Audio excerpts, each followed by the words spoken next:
You're on. Okay, so we meet at dusk. The sun is going down. Shadows are quite long at the moment, and there's trees all around you, pretty much. And you can kind of see birds flying over. As you guys look up to the sky, you can actually see a shooting star go by, and there's some music at this moment. Seems to be some very happy music coming from what seems to be a calliope. Um, and you guys are near the ticket booth to the Witchlight Festival. You guys are on the Neverwinter Wood, um, and you're just kind of waiting around for the festival to actually open, and just you can come inside. You has a particular reason why you are here. Some of you are looking for things. Some of you are here doing favors. Some of you are here returning favors, actually. So that is our initial setup. And let's see. Let's start with alphabetically. So, Andara, what do you look like? Oh, by the alphabetical order. All right, so Andara is loitering at the booth. She is a human woman, kind of Irish built, fish blonde hair. She's in a braided style, and she's pretty well dressed. She's got some fine, noble clothes. But if you were to pay attention, know what to look for, there's some subtle signs that she might come from Luskan. So she doesn't have, like the finery, high fashion of a noble from Waterdeep, let's say. Her clothes are very high quality, but they're a little bit more functional. Seems like she might be at home on a ship or something. And you might also notice that around her, like her right forearm, is a tattoo of some kind of sea creature. Nice. And other than that, she's got staff here. She doesn't look heavily armed. She generally seems like she's here to stabilize, not heavy interest. Okay, very well. Nice. Welcome, Andara. I decided against the alphabetical order, so instead of going with Evie, we'll go around with Keaton for now.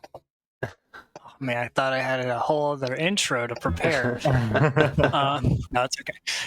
So, those of you standing in line at the ticket booth would see a unmistakably air genasi, but the weird and odd purple to him, something that's not very common in the race. But he is medium build, standing a little bit below 6 foot tall, dressed in very eccentric traveling clothes, like coattails, some detailed stitching on his coat, and he is both in line but also to the side of the line, entertaining a handful of kids that are also in line, with different sort of illusions and magic tricks, magic quotation mark, try to get them to smile on their face. And he's also darting his eyes around to some of the older patrons that may be parents of these children, or maybe just going to the carnival by themselves or with their significant other or what have you.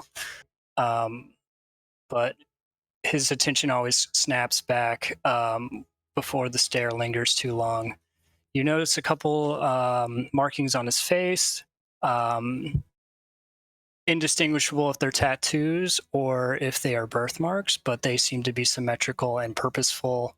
But they don't seem to have the quality of a tattoo with like this sort of hand-done nature.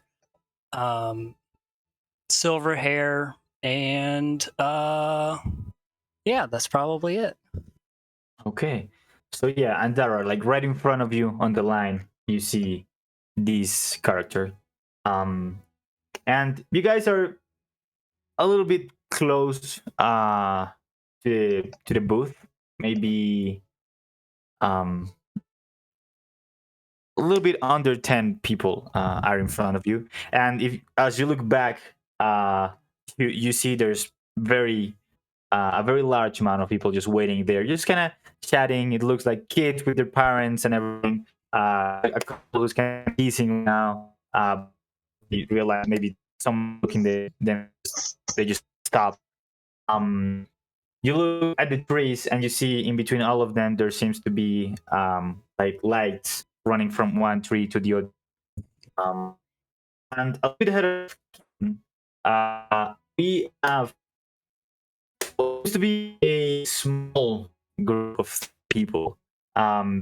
They, they're not like talking like if they were friends for like best friends for all of their lives, but they seem to be talking a little bit here and there. And let's go with Evie first. How do you look like? Okay. Evie's a young human woman. She's some kind of small, slender built. Her hair is an unnatural white color. She has fair features, and her clothes mostly look functional for traveling. But if you were to pay attention, there are some kind of nice accents about it to sort of indicate that she has put some time into these clothes, but they've also seen some use. She's currently dressed for travel and seems comfortable sort of attire, sort of setting, and is currently spoken with a couple of people she has seen in a very long time. Very well. So one of those people that she hasn't seen in a very long time is Fergus. Fergus, what do you look like? So Fergus is teething. Yes. Horns that are like ram horns. He's wearing black hair, beard. His blue skin. He has these red, like Celtic looking face markings to go over his eyes and such. He's wearing this sort of tunic that has like fur trimmed like shoulders and such. Okay. And he's carrying a staff.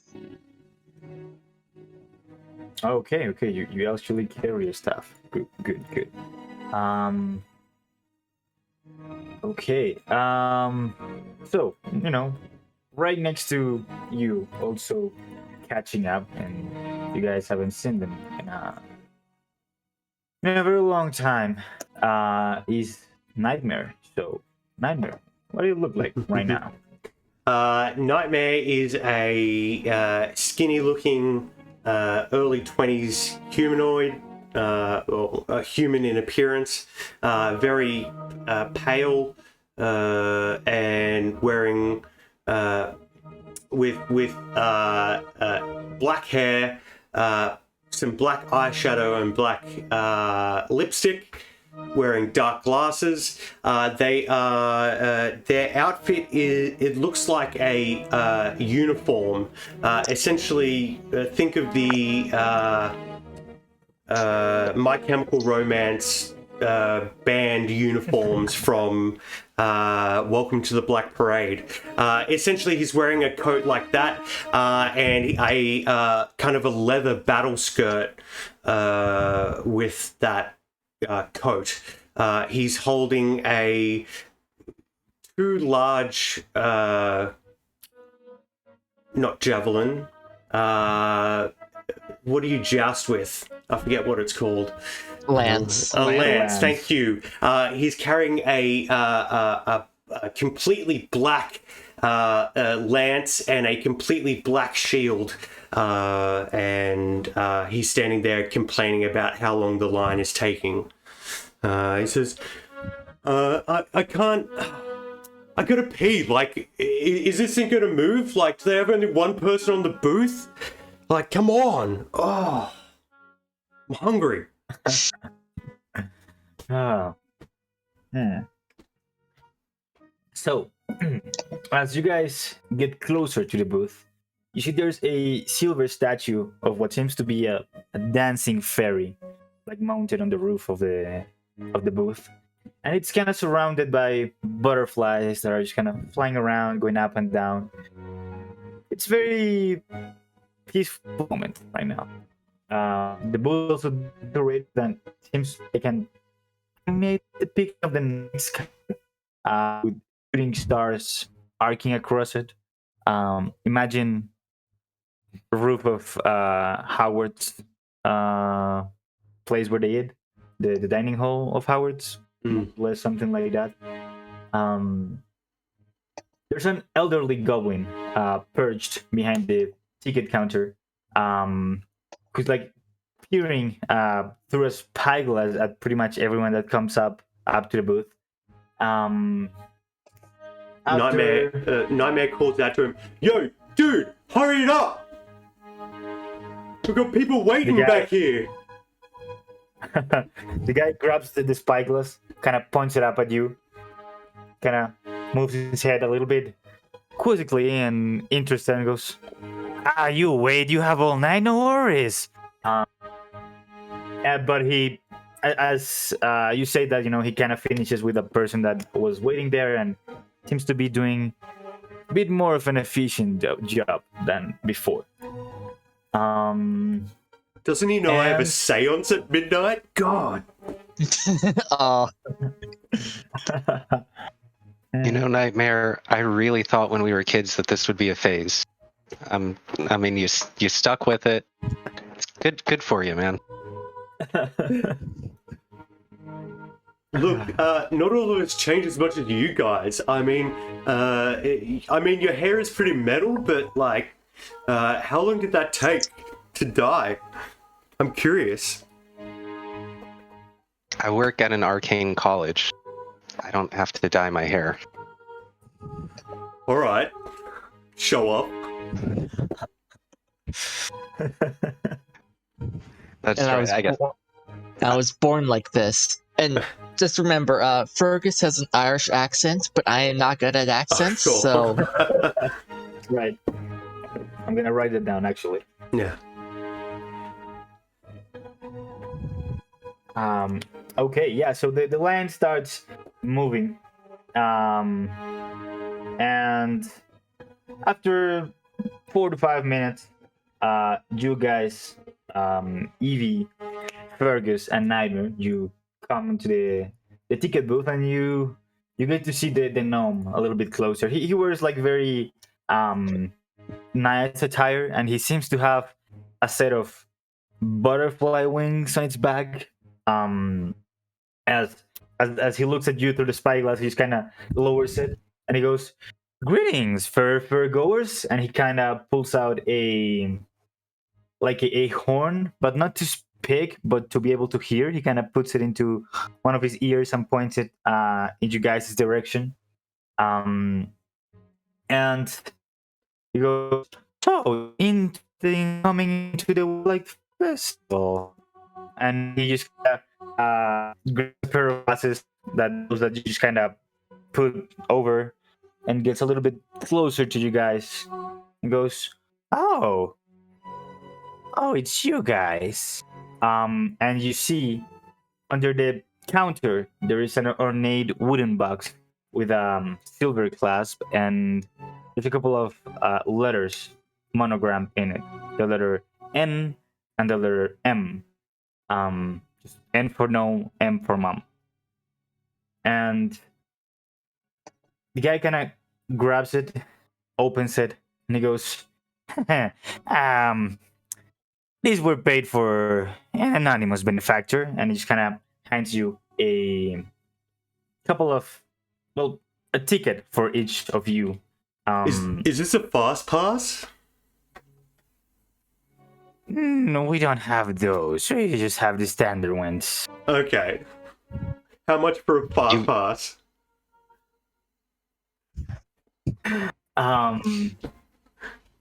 You just said that they don't have them. Yeah, but that's like them trying to scam you because they want money. Like, everyone has a fast pass. You just got to pay for it. Places like this are corrupt. You don't you know? Like, in here you don't for those he'll said you panda. You earned them, my boy. ugh. Someone will expect this. Well, I can't. It is anonymous benefactor, but yeah, maybe they'll approach you if you are worthy. And you guys, and Dara, and Keaton, you guys are kind of just behind them. And as he kind of takes the spyglass again and looks up at you guys, he goes, "Oh, come in here." And now, like, all you five are kind of in front of the booth, and he goes,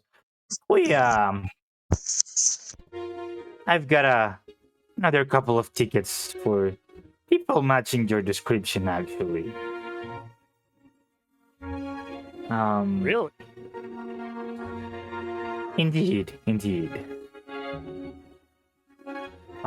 Do I recognize this guy, by the way, from like last time? Yeah, it's the same guy.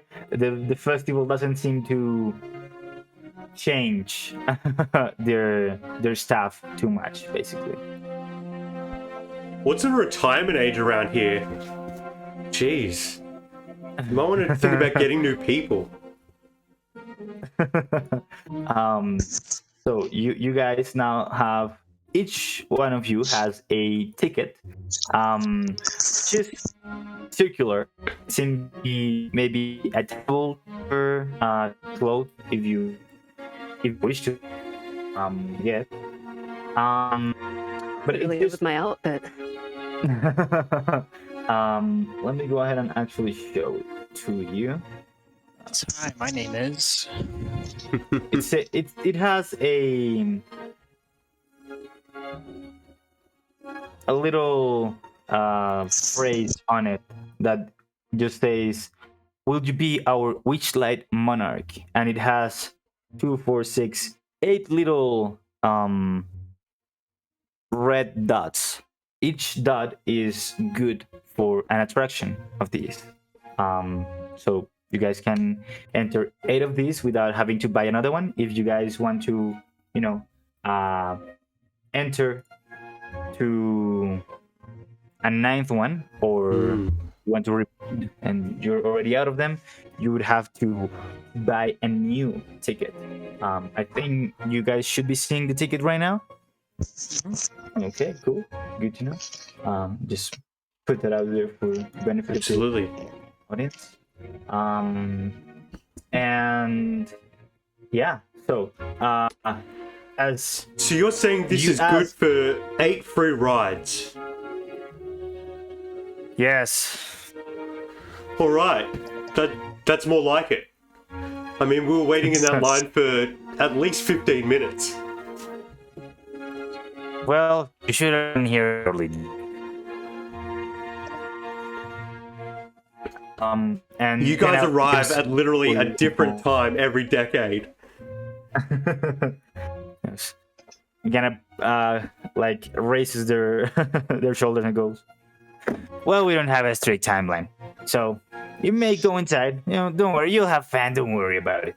It's great." Is I'm this gonna for head back for a food as second. well? Excuse me. Nah, you have to provide the food. Ugh.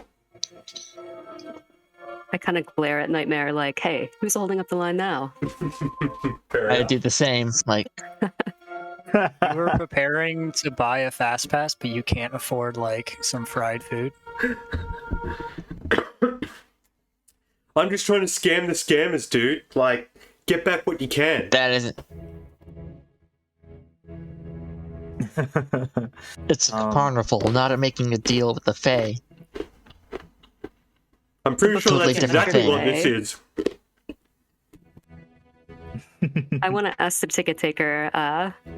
So there is an attraction that I was told I absolutely have to see. It's called the Prismere. Where would I find that?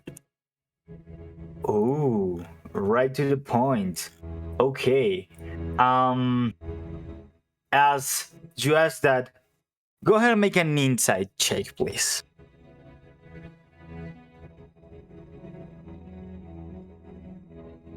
First roll.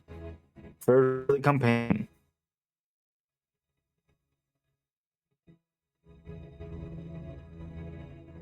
It's good, guys. Okay. Kinda gets closer and looks at you and goes, huh. I never heard of that one. I mean, I spend most of the time out here, so maybe you'd be better asking to one of the actual hands in there. And Does it ring a bell to me, or would I have recognized that name? no, actually, none of you guys recognize the name. Actually, and as you guys are kind of going away, and the guy just goes, "Oh, wait, hold up a minute." And he kind of gets lost under the counter and comes up like 5 seconds later. He carries 5 sets of butterfly wings, just made out of cloth, basically. And he just goes, "Well, just wear them somewhere you can see them, just so you know, we know you guys paid for the ticket and everything." So Absolutely not. This is not my aesthetic at all. Keaton puts it on like immediately. Same here. He even tries to slap him. Like he moves his shoulder blades. So these are like life-size wings, not a pin or something, right? No, they're life-size wings. You can Okay. put them over your clothes. They're made like big, basically. Do you have like a bat's wings or like a dragon's wings? Like they're pretty sick.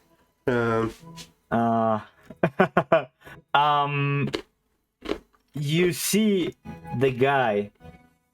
You say dragon wings, you said? Or actually, if you could do an undead skeleton dragon wing that is wreathed in flames, that would be awesome. I don't think they can do that.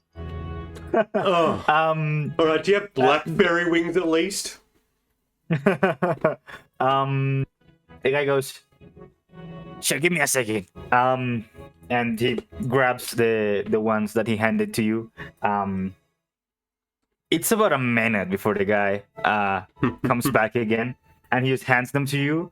And they seem to be painted black, but they're also like dropping paint. Wet paint on his hands, wet paint on my hands. Sure, awesome, yep.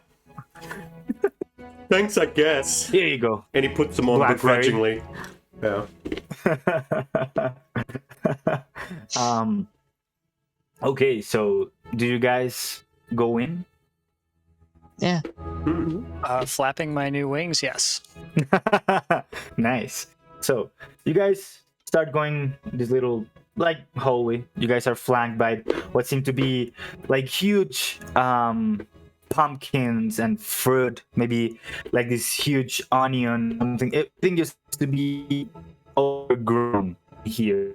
There's a lot of flowers all around and fireflies actually. Just all around. Wait, is it fireflies? Is that the name? Yeah, why not? Thing. Okay, give me 1 sec. Yeah. Yeah, fireflies. And let me go ahead and get you guys into the map proper. You guys are like right here, right next to the ticket booth.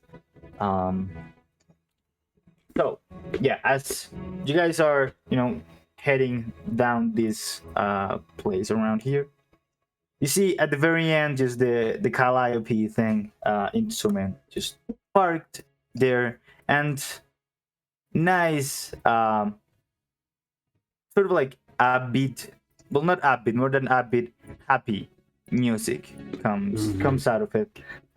Just carnival music, really. So you guys want to do anything in particular? You can see a little bit of the map and a few of the attractions, I believe, at least depending on your dark vision and everything. Oh, wait, I forgot to ask. When she mentioned Prismere, would I have recognized it? Oh, yeah, for sure. Forgot.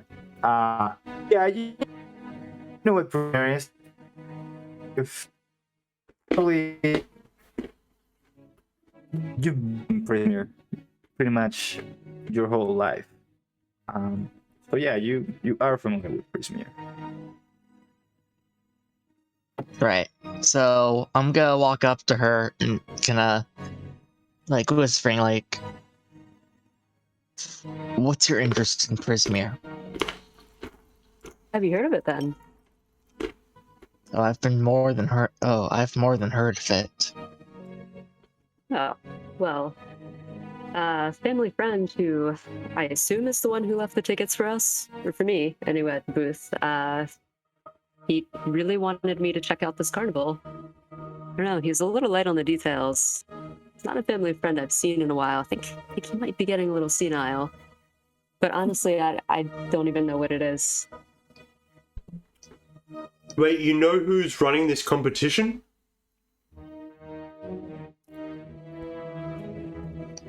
Competition? You talking to me? The one that we just won. Like we all won. Like we're all the winners. We got these free tickets. There's no winners here. If there's a winner, I'm it. I believe this is someone who wanted us to be here, who wanted us to get into the carnival. I assumed my family friend left me a ticket, but I don't mean to be rude. I don't know who you are. Thank you. I'm Fergus of Mullerian. Top of the morning. Top of the morning to you. Nice to meet you, Fergus. Which is weird because the sun is actually going down, but yeah. Well, top of the evening, I mean.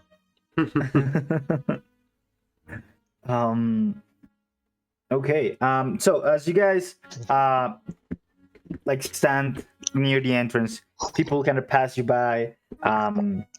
You see everyone is kind of wearing their wings, and there's people who you recognize as the hand or the staff for the carnival, and they're also wearing the wings, but they are also wearing like super fancy attire, tuxedos and very nice fancy dresses for women.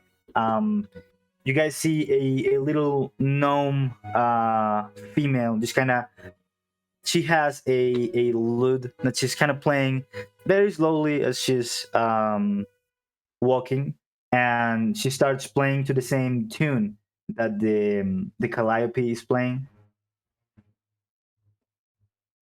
You guys will be around here, I guess. Closer to All right. the entrance. We should be moving our characters. No worries, no worries.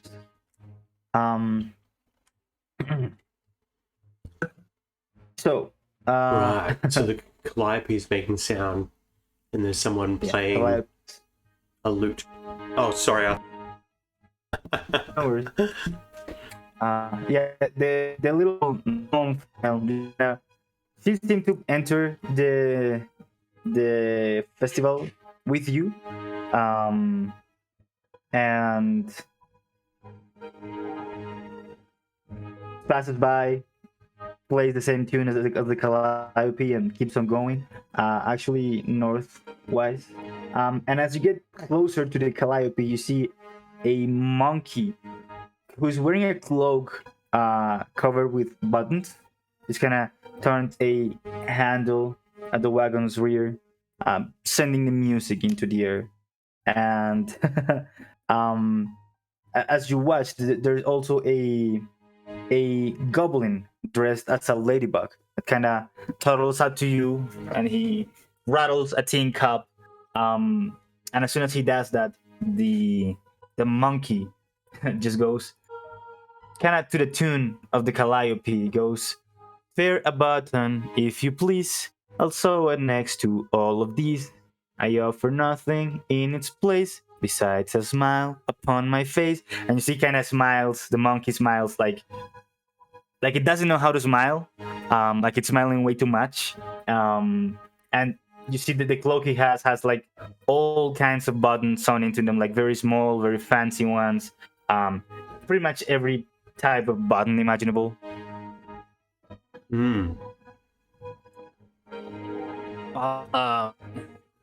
Obliged. I'll take a not mic, but maybe like a pocket button.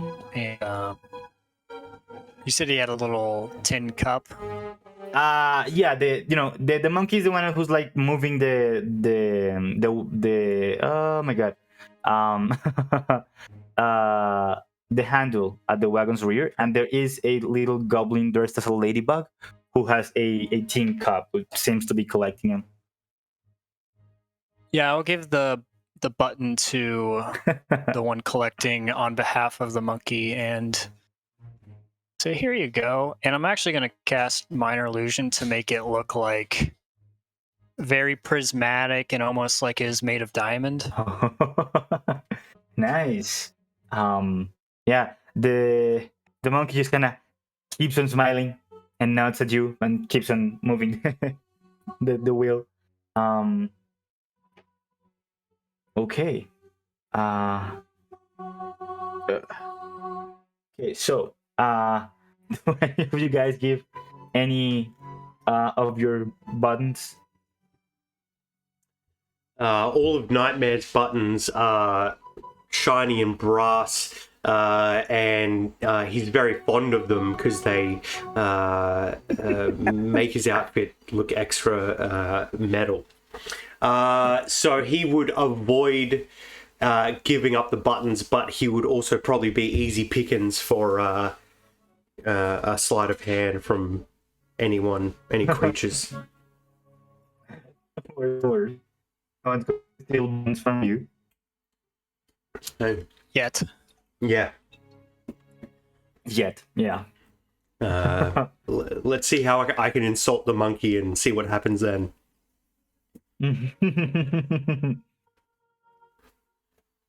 Okay. So right now, you guys, as you enter the festival, you see the light seems to be a little bit brighter, and colors all seem to be like a little bit more saturated than regular colors. Just everything seems to be just a little bit more bright than outside. And time seems to move maybe at a slower pace. So you guys are close to this big top, basically. Just seems to be a huge tent with 3 like really tall peaks. Just seems to have like these gold stars just seem to be spinning all the time on top of the tent. You guys are also a little bit close to the carousel. There's a few other attractions that you can discover around here. So want to do right.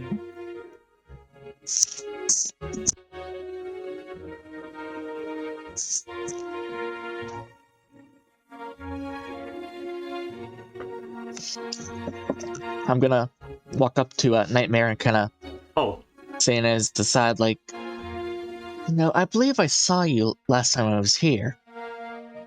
You definitely weren't as edgy, I suppose. Look, I woke up, okay? I realized I didn't want to be like the rest of you sheeple and continue living my life under the thumb of the man.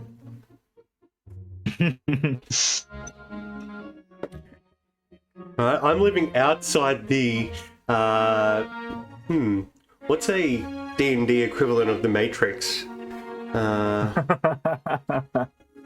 Ley line? Is there a ley line network? Is there a name for the ley line network of the Sword Coast? It doesn't matter. I'm living outside the Matrix, man. You gotta wake up. Oh, believe me, I've definitely seen things that are outside of the norm of this place. So, Nightmare, who exactly is the man? I'm interested in pinning this down a little bit. See, that's the kind of What is question the machine man, you rage against, Nightmare? that's the kind of question the man wants you to ask, okay? If you're asking that question, that means they're controlling you already, okay? So stop asking questions like that. But shouldn't be pushing against this machine, be asking questions about it? Absolutely, but So every you time can you bring attention to the machine, you're playing into their game. And how are we to But get aren't enlightenment? you bringing attention to the machine by talking about the machine right now? What? Shit, No, I just lost the game. I'm breaking down the society around it, crumbling it from its foundations up. I haven't seen any great nations fall yet. One nation at a time, all right? I mean, that's why I wear this uniform as a protest to conformity. I wear the same thing every day. You know, what's funny, though, is that I have moved to another town, and I see a lot of other people that are trying to not conform that look very similar to you, Nightmare. Yeah, and we will unite against the rest of you. One day, So everyone will uniting by be like definition us. conforming? What? Everybody will be non-uniform? Yeah, and then the world This will be Fergus is- awesome. At this, Fergus is just gonna die laughing. Seems like the world would be very, very black, very dark colored. Hopefully. Anyway, I'm gonna go check lost property.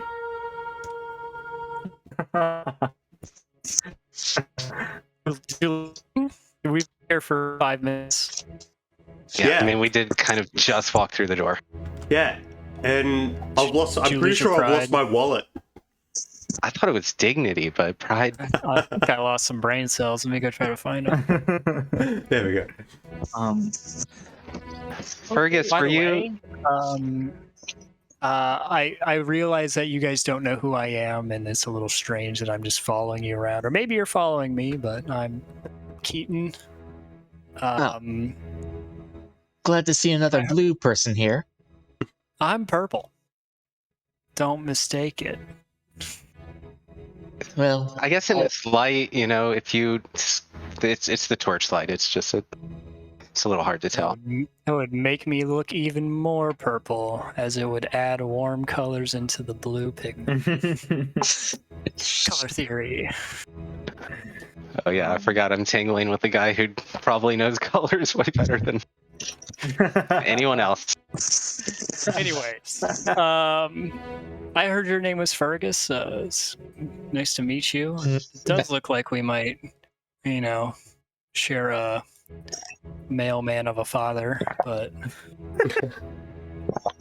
yes, a bit of exotic flavor in our ancestry. So exotic. Oh. But you guys didn't plan this? Sorry? You guys didn't plan to wear matching skin colors? No. Why? That'd be very conformist of us. Hmm. Well, now I I'm gonna like you look guys over at even Evie. better. I'm gonna look over at Evie and be like, I guess we also share some common boring old human ancestry. Yeah, it would seem that way. Not much exotic going on in my family history that I'm aware of. My name is Evie. Nice to meet you. I'm Nightmare Dark Killer, and I was born in the pits of hell. And that's where I will Nightmare. remain. Check. I knew you when you were 12. What you mean? Oh, yeah. Anyone who knew me as a kid would know me as JJ. Or JJ Yeah, Jr. so that's what I thought. So Evie just then addressed you as JJ instead of as Nightmare. She said, JJ, I knew you when you were 11. or Don't 12. call me that! God! Evie, get out of here! I told you, call me Nightmare! That's my name now. I really feel like I missed a lot while I was away. Yeah, wait till you Believe me, meet my I feel the same way. wait till you meet my evil stepmom. And we cut to his evil stepmom, who is just the loveliest woman, baking something right now. She's the devil, but not the cool one. Can't forget lunch school. Yeah, Hey, exactly. Get out of here, Sandra! Come on! call her by Seems her like name. Minnesota. Yeah, Oh, exactly. And I'll introduce myself, and I'll say, I'm Samara of Ship Cliftain in Luxon, and I say it with this air of like, of course you have heard of this family. Never heard of them. yeah, Evie. Glaze over my face, like what? Well, I guess Evie's fairly well learned. Could I make a history check to see if she has heard of this family? Does she know who she's Yes. referencing? Yes. All please. right. I'll say, if you are interested, Nightmare, you may also roll a history check. Otherwise, Andara Not looks very good. just a little bit put out that there wasn't more of a reaction. Yeah, with the 14, you're fine. You know who the Clifdanes are. They are one of the most affluent families of Luskan. Basically, they control a fair share of the trade that comes in and out of the city. No, they don't get in much troubles with the law. They seem to be, with the Lord's Alliance and everything. But they, no one knows if they are good, and so. But seem to be doing well for themselves, and never getting into trouble with the authorities. So they should be.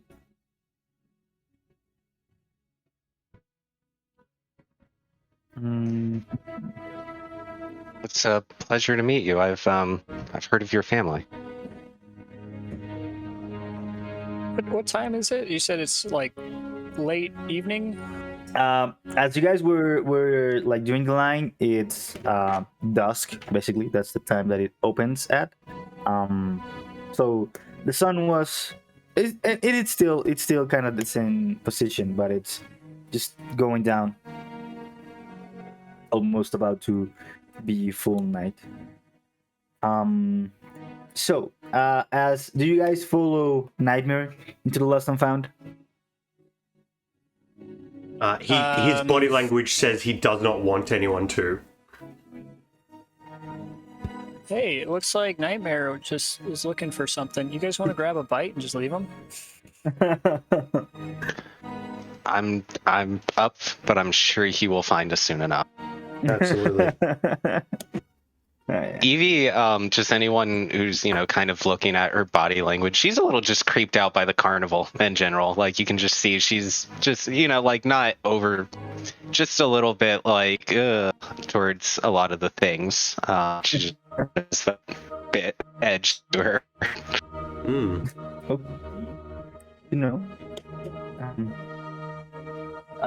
Okay, so you guys look around, and the named things on the map are not the only things that exist. There are also like small stalls. Basically, some of them sell, candy, food, pies, some light alcohol, some little bit of wine, and there's also ones with like small carnival games. You see the names. They're called. They have kind of weird names. They're called Catch the Dragon by the Tail, Gnome Poetry Contest, Goblin Wrestling, Guess the Number of Feathers, Outstare the Cyclops, and Almira's Ring Toss, and Frog Chess also. So if you guys want to have something to eat or something to drink, you can pay one ticket punch basically to get something.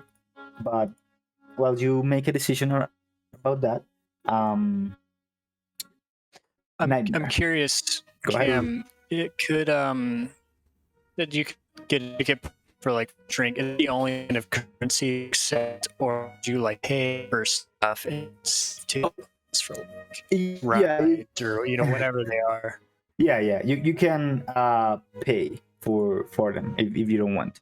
I see. Okay. Yeah, they're usually within the silver range, 1 to 2 silver maybe per item. So you can keep that in mind. Nightmare. As you kind of break away from the group and go to the lost and found, you have this amazing dark vision that allows you to see things that most people cannot. As you're getting closer outside the lost property wagon, you see this large feline creature with midnight blue fur. It has cool. a pair of like tentacles extending from its shoulders, and it wears fake butterfly wings. And it seems these 2 tentacles are kind of attached to the wings, so they are like kind of upwards. And hanging from God, that would be so metal if it wasn't for the wings. Why does everyone have to be wearing goddamn fairy wings? Hanging from its collar, there's a small wooden keg, and it's kind of roughhousing with 2 young boys. One of them goes, "Again, dear, again," and the other one just hangs onto the creature's neck.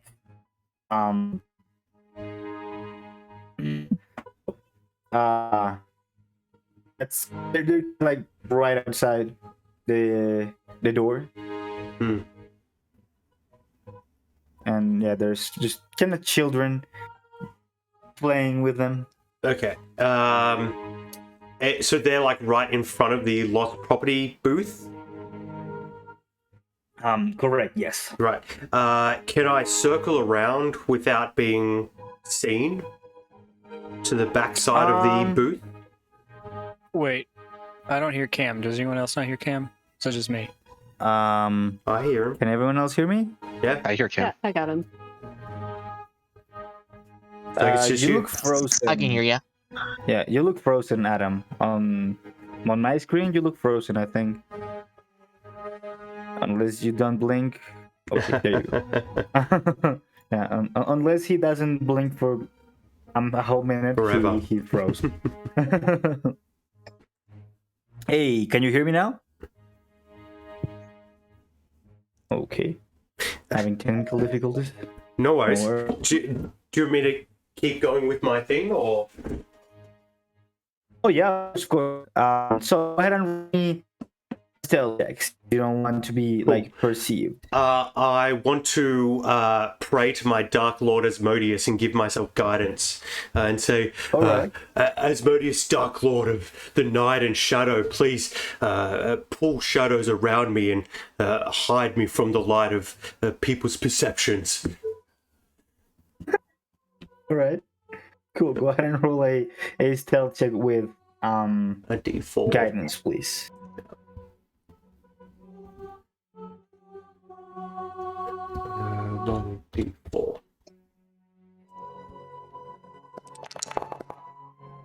Not bad. Okay. Let me go ahead and just show you guys what Okay. the feline creature looks like. Oh, cool. Very and- cool. Those wings are much bigger than I imagined. Yeah, they are pretty big. Yeah, awesome. I like its bangles.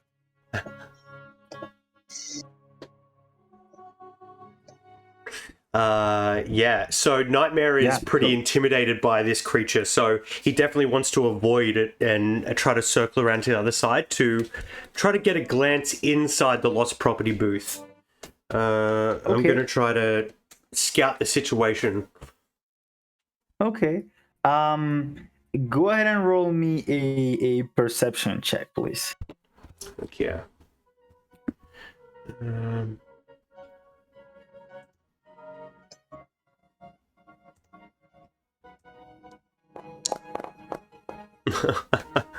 Just a nut for 14s. Okay. Yeah, as you you like kind of pick, it's a little bit higher than you are the first window, let's say. Damn it. I need a boost. You see you manage to see some things on top of like a table. It's all sorts of kind of like knickknacks and trinkets. Some food there's also in there. You get to see what seems to be a little doll that looks like a fairy, like a pixie. Most of the lost things in here are kind of things that people win at the different games. But you also see one of the corners there is a little kid who is kind of having something to eat, and it just kind of opens the door and goes towards where the feline creature is. And it goes, "Oh hey Dirla, now do me," and you see the creature just kind of licks the little kid, like kind of comes the little kid with a leg. It seems to be that the kid lives here, and you see a few other like little beds, and you know some. On the lost property table, are there any like toy weapons? Toy weapons such as, for example, Like a toy sword, either wooden or foam, doesn't matter. I think there would be you know, a sword. Maybe there's even some, maybe a some fake wands crown. in there. That would be pretty cool. Yeah, that's kind of the sort of things that are in there on the Lost and Found. Heck yeah. So he'll go up to the front of the Lost and Found, the front of the booth, out in the open. He won't be sneaking, and he'll walk up and be like, "Oh yeah, hey, I lost my toy. Can I just grab it back?"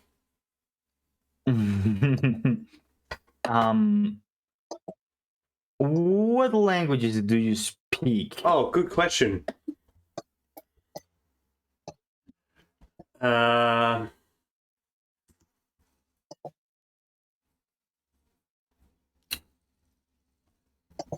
Where is that? Oh, there. Okay, got it. Common, Sylvan, and Celestial. Okay, so as the feline creature looks up at you and goes, "Well, I haven't seen you around here in such a long time. You should Do I know you? do something." Goes, "Well, I think I helped you a little bit last time you were here." Alright, whatever, man. Yeah, I lost my toy sword and that crown and that ring. I lost all of them. Okay. Go ahead and make a deception check, please.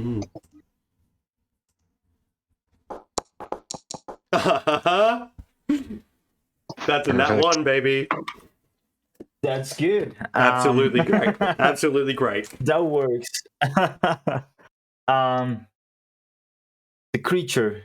He says, Looks in at fact, you. I'm pretty sure all of this stuff is mine. Well, that is just from yesterday's people who lost things. Yeah, I was here yesterday. I'm pretty sure I haven't seen you around, my dear. So I would not lie while you're in here, please. Just a little tip for you for your time in here. I'm not lying. He turns away, hunches his shoulders, says fuckhead under his breath, and then walks off.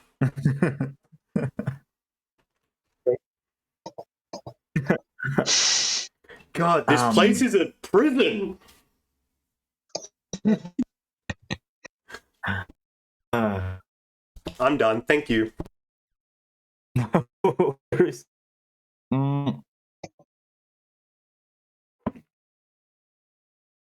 Okay, so the rest of the group, are you guys up to anything while Nightmare is trying to get toys? All right, I'm gonna kind of look around and head to one of the games. Kind of. Okay, sorry, you froze for a second, and I didn't catch you. I'm sorry. I'm gonna head towards one of the games and kind of. Okay. So, which one do you want to head into? One of the named ones, or there's also the ring toss, the catch the dragon by the tail. Catch the dragon by the tail. Okay. Let me. So, are you guys with Fergus just kind of following along, or Sure. what? Keaton's going to keep an eye out for a funnel cake stand. Okay. Sticking close to Fergus, since he's the only one who knows about the thing. Yeah, Okay. you mean staying with the group. All right. So for that one, see, let me just move real quick. Oh, gonna move it to the. Right. So I'm gonna, as walking. Yeah, you're walking. As I'm walking to the dragon game, I'm gonna kind of say to Evie, "No, I could tell you about Prismere. If I lose at this game, I'll tell you what I know about Prismere. Or yeah, if I lose, I tell you about Prismere. If I win, you may have to tell me more about his family friend and why he's in, and why they're interested." That's to me or to Evie?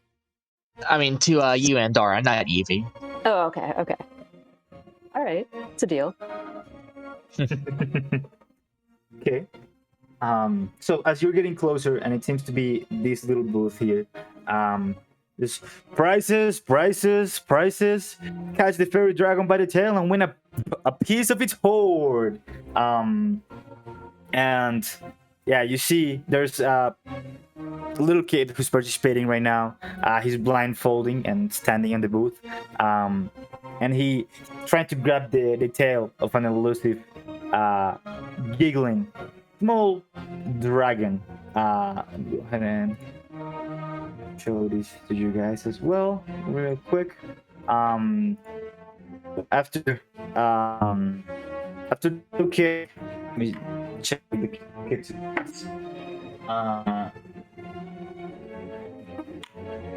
Oh yeah, he does on the last attempt. He manages to catch it by the tail, and the dragon just kind of gently stands on the little kid's hand, and he he gets given a piece of gold, basically, and he just kind of looks at you, at the whole group without minus nightmare. And the guy just asks in your general direction, "Are you guys interested in earning a little piece of the hoard of a dragon?" Of course I am, my good sir. I'm just here to Oh, watch. all right. So it'll cost you 1 punch. Fergus. So let me just write it down.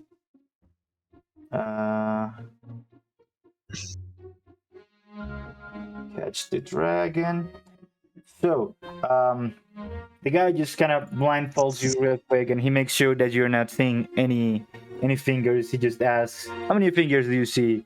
As he puts like no fingers in front of you, and just to make sure, test you a little bit. That. Well, I see none, considering this blindfold. All right. So it is working. Cool. And let's see. So, as the little dragon, you guys, everyone but you see, starts kind of giggling and flying in front of Fergus. I need you to go ahead and make a perception check, please. When I was young, I had a book about dragons from all around the world, and there was like a little butterfly dragon, I think from like the China region or something. It's very similar. It's very cool, very reminiscent. I love it. Yeah, this dragon looks really cool. Yeah. I love the. There should I be love the fairy wings. dragons in every single adventure D&D puts out. Let's see. Okay, so you try to concentrate on the dragons giggling, and you go to your right with much certainty, but you miss. As the dragon just kind of flies away. I need you to go ahead and roll me a second perception check, please. Can I do something while he's rolling? Yes, you can. What do you want to do? I would like to cast Minor Illusion. Okay. Which I think I can use it to make a sound. Yes, you So- can. I'm going to try to use it to make a very distracting sound. Like a lion roar. Okay. Go ahead and that last one at disadvantage for you, please. I mean, roll another one for that for the last one. So, disadvantage? Yeah. Okay. Yeah. So we'll say that's the second roll instead of the 10 there. And as you're like, okay, you hear the giggling, and then everyone hears this loud lion roar, just, roar. And Fergus kind of like sends its hand to grab the dragon, but then just kind of moves around. Still blindfolded. You don't see any word from any of this is coming. Keaton's gonna like immediately look at Indar and be like, illusions. You're a practitioner.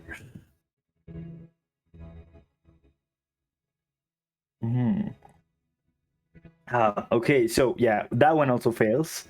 Are you going to keep messing with Fergus and Dara? Yeah, one more time. Okay, then go ahead and make one last perception check with disadvantage, please, Fergus.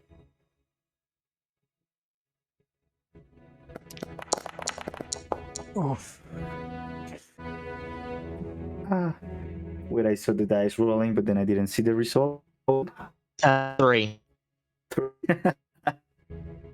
His last. At the last second, you hear another lion roar, just roar. But this time, it comes from the other side, so you're kind of confused. And then you kind of feel a couple of hands like unfolding your like removing the blindfold, as the little halfling who kind of runs the game goes, well, that's bad luck. I really don't know where those lion sounds were coming from. But yeah, I mean, if you want to give it another try, and kind of points behind him as you see like a lot of dolls and toys and little pocket like pouches that you have no idea what it's inside. But yeah, I mean, for now, you don't Luck. you don't manage to win this attraction. I'll let someone else try.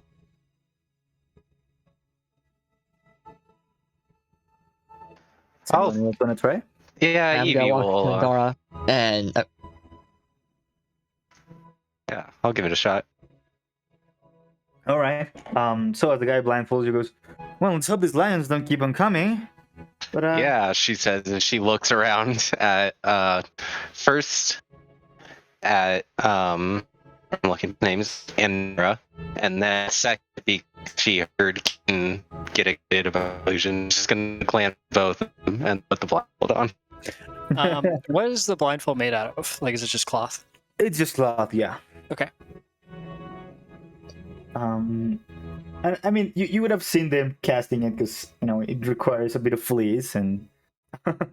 Yeah, That's- she was yeah, she was quite standing so. next to them, I think, Yeah. and she overheard the comment that Keaton Yeah. made, I think. So So Evie tries to cast dragon. Okay. So say by the point I'm like to move very you Yeah, no worries. coming next to calliope, and you see everybody just moving, just trying to catch a dragon, and they're kind of having a laugh there. Also, something only you and Keaton catch, as you guys have kind of the highest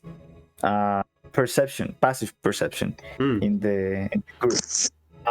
You guys see, kind of looking up the sky as the sun is going away.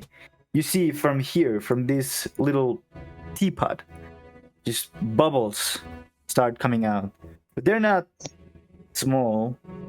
I mean, this teapot, it's at least 20-30 feet high, to the very top. They're like huge bubbles, and you see actually people you recognize from the line at the entrance.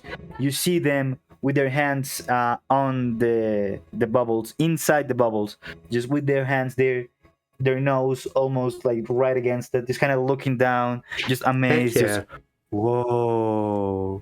And And that you only see- started when the sun went down, or we only notice it now that the sun has gone down? You're noticing now that you're Yeah. kind of coming a little bit close yeah. to the teapot. Love it. You see on the balls light from the festival like shine and revolves around, and it looks quite pretty. I'm gonna be honest with you. Yeah. So Looks like fun. We should check that out. sounds like fun. Evie, as you get blindfolded and you start hearing the the little giggles of the dragon, go ahead and roll me a perception check, please. While the blindfold's being put on, Keaton's gonna take out his loot. Do nothing with it yet, but Okay. take it out of his pack. Okay. You were going to say something, Fergus? Mayhaps? never mind. Okay, very well. I will remind. all right, perception, good. Okay. Yeah, you don't manage to catch it. But you have 3 attempts, so go At ahead this and point, I knew it. Peyton is going to start playing his lute, and he will say, "Evie, you've got to believe Evie," and then you will have bardic inspiration for. Oh, nah. And then I will be Awesome. silenced because I believe in people winning. Okay. So if you want to use it, I mean, you can roll, see what it is. I mean, you don't know the DC, but if you are like, I think that succeeds, I'll tell you if it does, or you can choose to roll it after you see the result, but before I say if it succeeds or not. And it's Okay. okay, by the way. Yeah, it's a diff. Cool. All right, let's go ahead and do a roll. All right, yeah, not using it there. Same roll. I think that would help. Okay. He's not leaving. Yeah. You did this thing, and you see Evie go for like very right into the middle as the tail actually when her hand reaches is like right inside her hand, but the dragon just kind of seems to lift it out of her reach. So if you want to go with the last, right, you can roll the last one. All right, let's go for it. Better than a 6, please. There we go, and I will use my inspiration. Okay, go ahead and use it. Oops, +2, 15. 15. All right. So as you're like, okay, as you believe Evie, She's starting to believe. it once again slips through your fingers and you hear Damn it. as the little halfling just kind of gets a little bit closer to you to remove the blindfold as you're He's gonna take it off and she's gonna say, the thing's fucking creepy anyway. She starts to back up.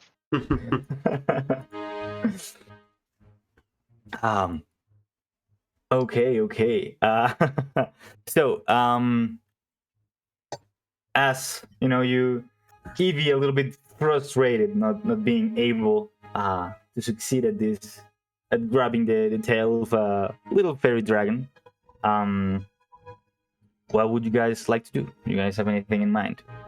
I'd like to do 2 of the attractions: the stare at the ogre, or whatever it is, and the poetry competition. But I've already taken up a lot of time today, so please, whoever wants to go before those, please do.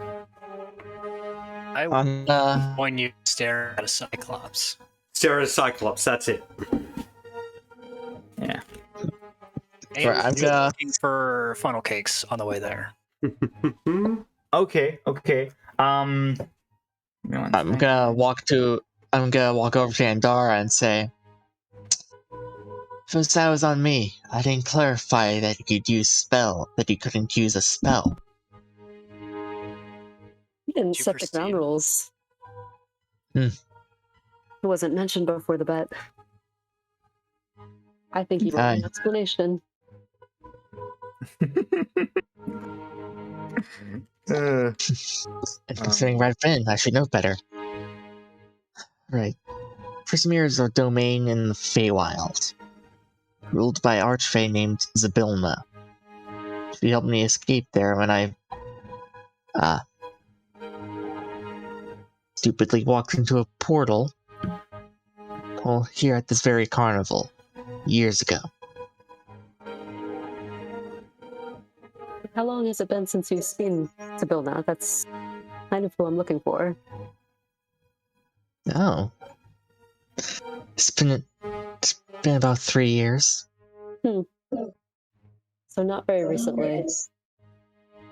No. What are you looking for her? You're looking for her. Then just to check her. Seems to be worried about her. I feel like it's a little strange where you're not a deity or an entity, but he is.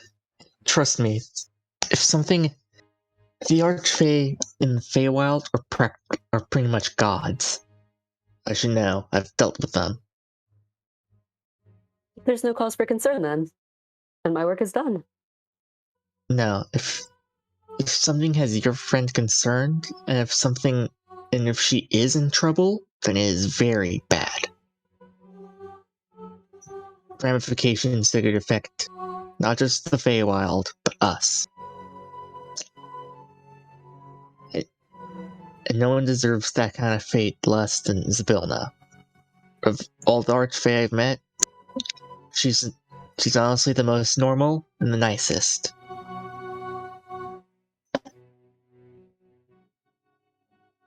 So, would you know how to get back to this place if you tried? I don't know.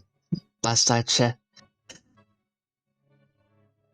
for my research, I think the portal to Prismere just changes here.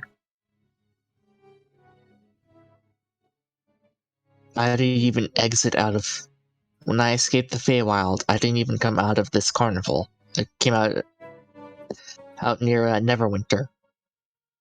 I guess to keep then. Maybe some of Carnival's nowhere. I was gonna ask...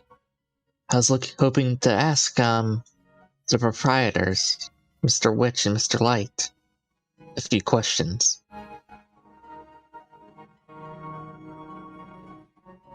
Are they So here? I mean, are they in an office somewhere, or do they travel the carnival grounds? I don't know. Hmm. I was hoping to find that out soon.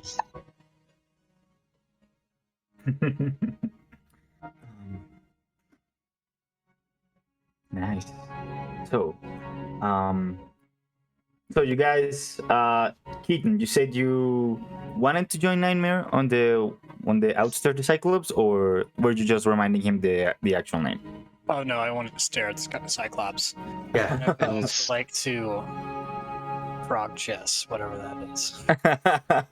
But we can, It's fine. It's obviously fine. take turns. No worries. Evie, I think I heard your voice, but I'm not sure. Yeah, so I imagine Andara and Fergus kind of separated at least slightly while they had that conversation. So Evie will tag along with Keaton and Nightmare, and she's just going to kind of walk up to Keaton as they're walking towards the game and say, "Hey, that was some pretty good loot playing. Thank you." I guess not good enough. Cards. Kidding. You're great. Did you see? It was a little. Oh man, thing. I don't know. I shouldn't have tried that game. I mean, maybe next time. Maybe you just need, If they have any like puzzle-based games, or like if I have to solve a math problem or something, I would be really good at that. We need to. need some frog chess. Yeah. Okay. Yeah. It's anything like dragon chess. Then you should be good to go.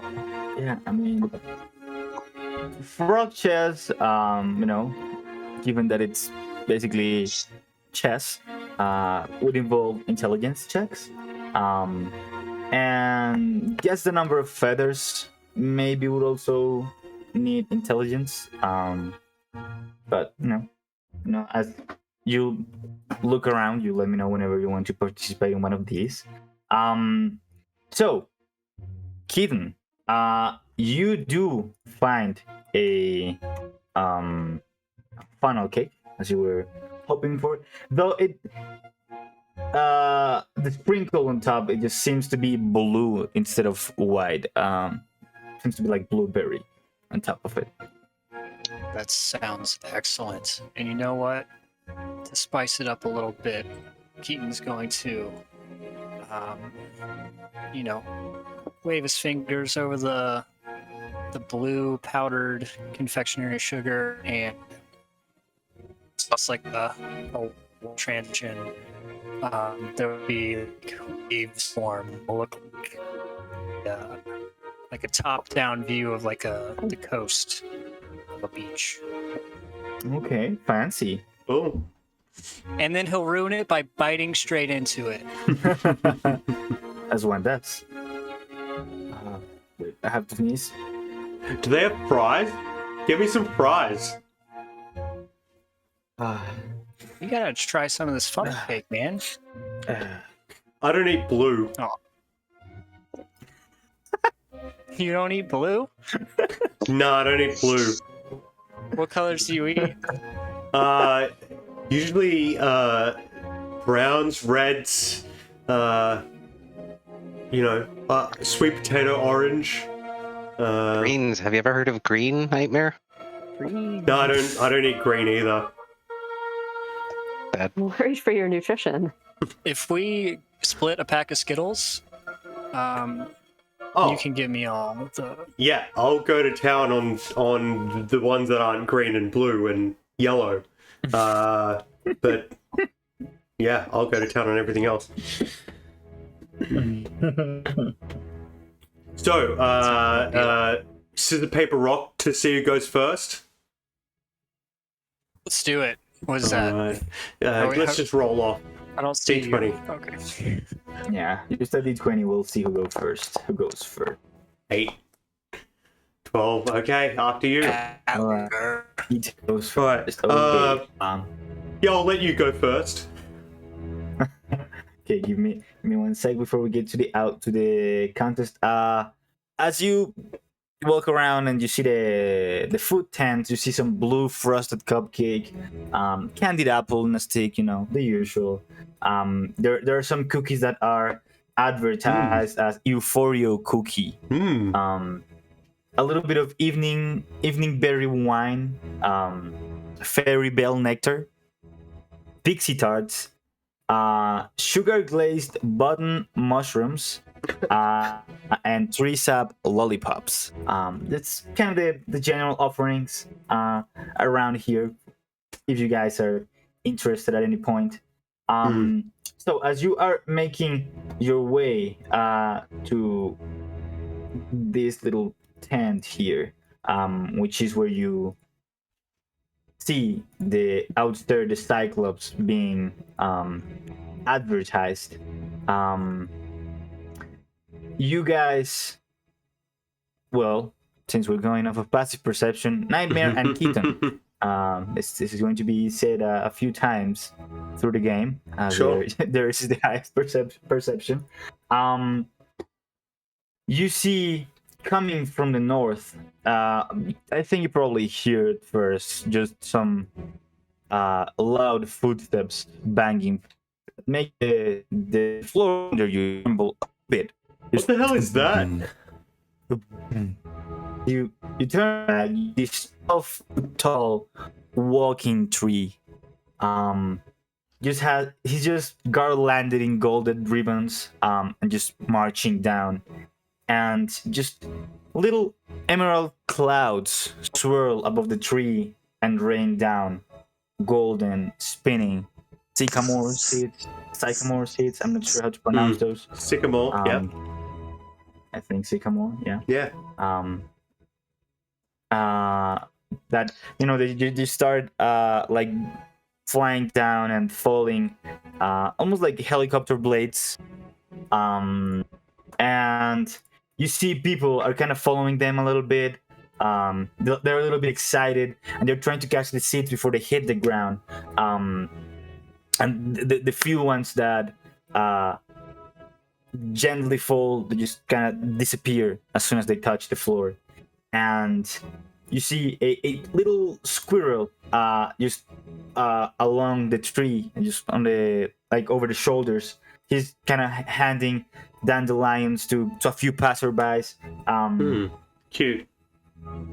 And yeah, everyone seems to be very intent on catching the sycamores, and as you see as they fall on their hands, some turn into gold pieces, like over cents and trinkets, and as it gets close to you,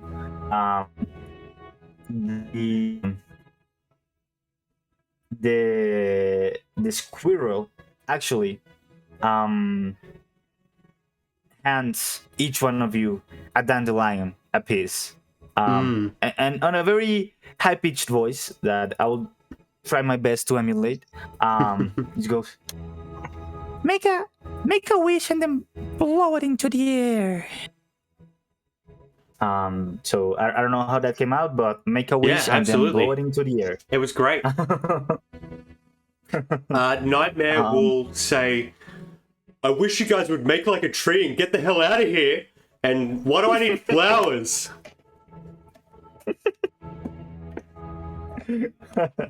Okay. So yeah, you each have a dandelion. Just do any of you try to catch a sycamore seed? I'm gonna. Wait, am I with them?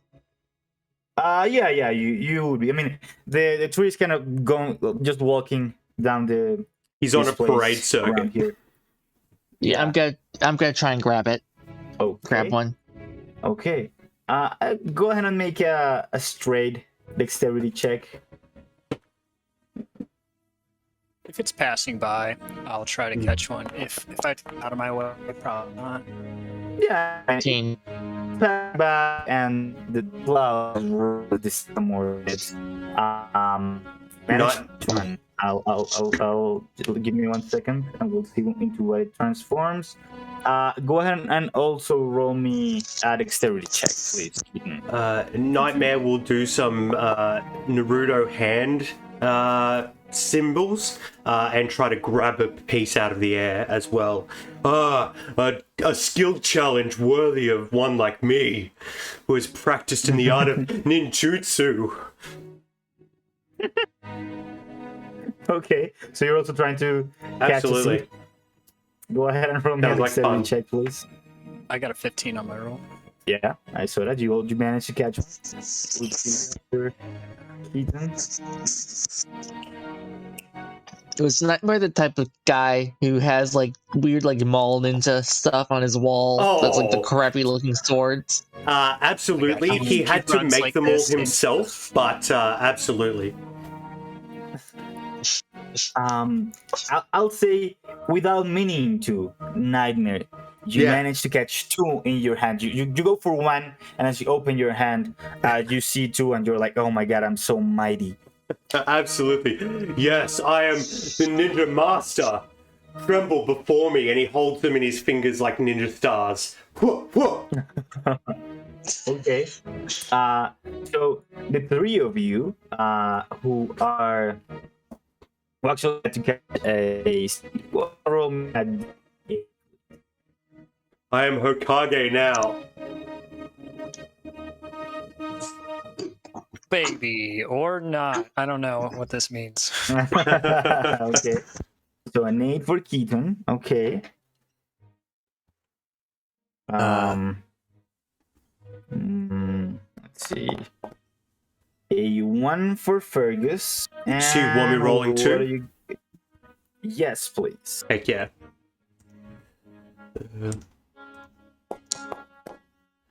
Oh. Right. Right. Where are these during combat? Come on. Save them for later.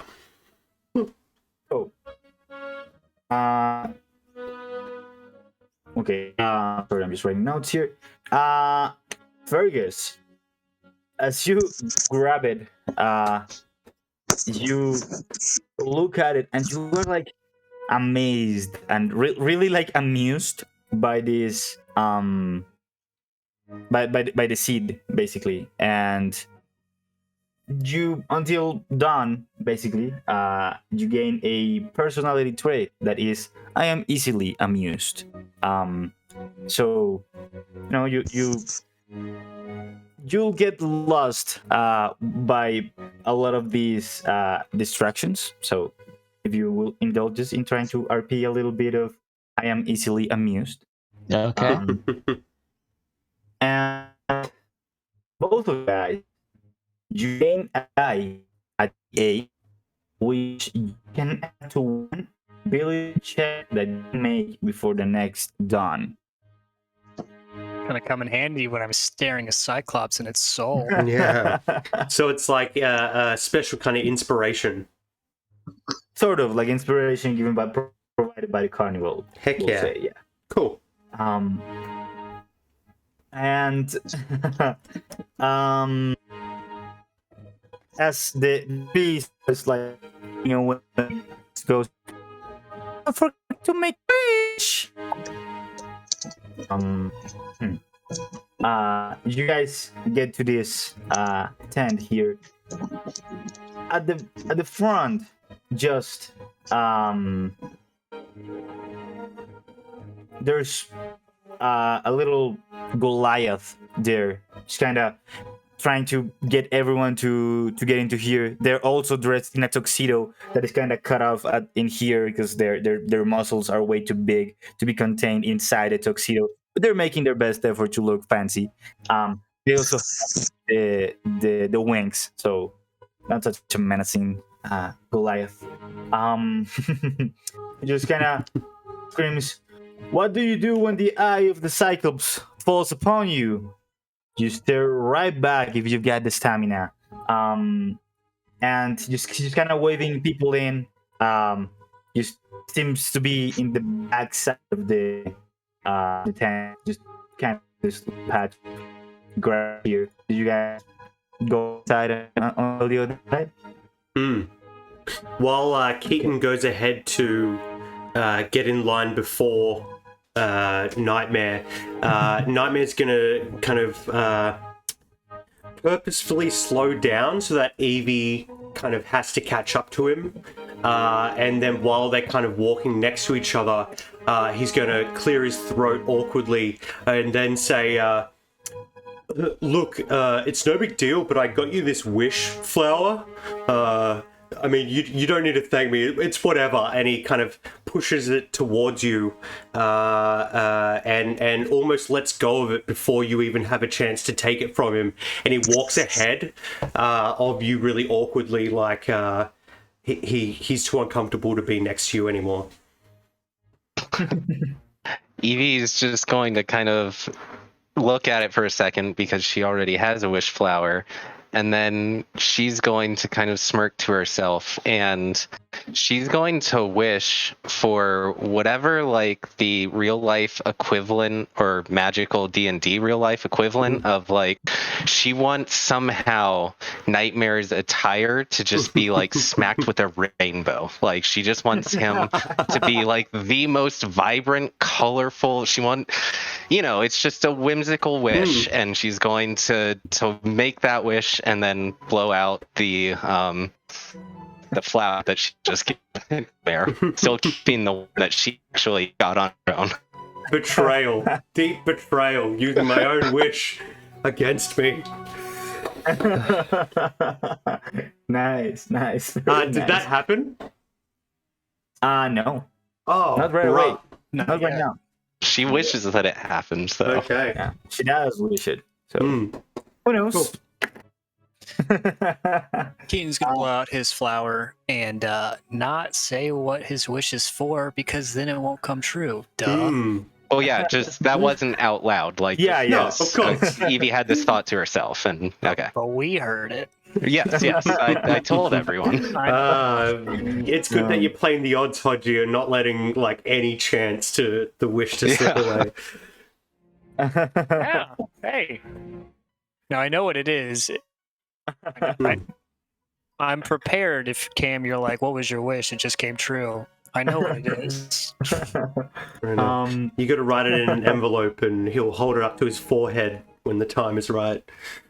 Yeah. So after like a few minutes, there's some people going in there, and the contest goes for about a minute as the Cyclops just you see it's this little like ring, just a few pieces of wood attached by a rope to make a ring, almost like a like a fighting ring, but just and it's very tall Cyclops wearing this it's a necklace made out of like big tusks, very very long nails, looks very threatening, but he just kind of gets down. Metal. And he has Cool. like very deep blue eyes, and he's just very calm. And he goes and looks at this little black girl with curled hair, who's just very imposing, and puts her hands at her hip, and he goes, "I will crush you." And the Cyclops just goes down and goes, "I'm sure you will, young one." And he just kind of puts his hands on his knees and starts staring at the little kid. And after a few seconds, a baby Go like ahead. her has no chance to win against a monster like him. Who does she think she is? I'm just gonna like chuckle a little bit at that. well, you Could see I- the Cyclops. Go ahead. Before you conclude, I, Andrew, want this little girl to win. So could I use my insult to her to give her guidance, as if it's like a boost to her? Like, well, fuck that guy. Like, I'm gonna do this. Okay. Go ahead and let me go ahead and give them a D4. I'll roll a on top of what they D4. roll. Yeah. Heck yeah. Okay. Cool. 3. Yeah. Heck well, yeah. This is the kid who answer you. This is the kid feed a Cyclops on the sharing contest. So she rolled a nat 20. Heck yeah. And you see, Got 2 glass eyes. She cheated the whole time. yeah. And yeah, you see the Cyclops kind of blinks and like dries off a little tear that he had been like holding at the very edge of his eye. And he goes, "Very well, I knew you were going to win this." Nightmare will say to Keaton, yeah, he let her win. I'm just gonna look at seeing that man just embarrassing enough to start laughing. It's you. The art thus far has been so cool. Amazing, It yeah. has. On point. Yes, I agree. Okay, so it is now your turn. Keaton. So if you would please go ahead and roll me a constitution check, please. Before everything starts, Keaton's gonna pull out some like eye drops and just like make sure dry eye going on. He's gonna judge the wind and stuck towards it. Okay. Good. Constitution check. On check incoming. Okay. 23. 23? Oh! Oh boy. Heck yeah. Okay. Yeah. That'll do it. And you see the Goliath, the one who was kind of advertising the game. He goes, "Well, I hadn't seen him beat twice in a row. Huh. That's a new one. Come on in here. And he just kind of asks you into the tent. And let's see. Go ahead and roll me another D8, please. For your prize. 2. Yeah. Ooh. Do I punch a hole in my card, by the way, for this? Yes, you do. You punch a hole on your card. I'll keep track of that. There's no need for you Yeah. to keep track of everybody's. Thank you.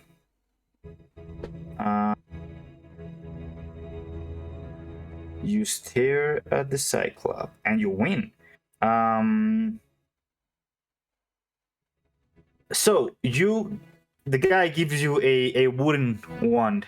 And he goes, "Well, it's a lot of uses. You can leave it in that. You can create a harmless sensory effect, shower sparks, puff of wind, faint musical notes, weird odor, or you can light or snuff out a candle. Whoopee And cushion, got he it. just kind of goes on listing a few things, and basically, as an action, you can spend one of the wand's charges. It has 8 charges, and Wow. you can cast the prestidigitation cantrip at will. Basically, it does not recharge. So, Nice. as soon as you use the 8 charges, that will be it. Very cool. You know, that's great. Extra cantrips always great. Hmm. Yeah. And before I leave, I'm going to hand the Cyclops my tiny Visine bottle. So you need this more than I do. Walk back to my new friends. Don't give him help. Okay. Okay. So as you are claiming your prize, the Cyclops is kind of getting ready. He doesn't sit on the floor for you, Naimid, but he does get a little bit lower. Hmm. So if So you I'd like could- to activate my background feature during this, which is Heart of Darkness. Those who look into your eyes can see that you have faced unimaginable horror and that you are no stranger to darkness. Though they might fear you, commoners will extend every courtesy and do their utmost to help you.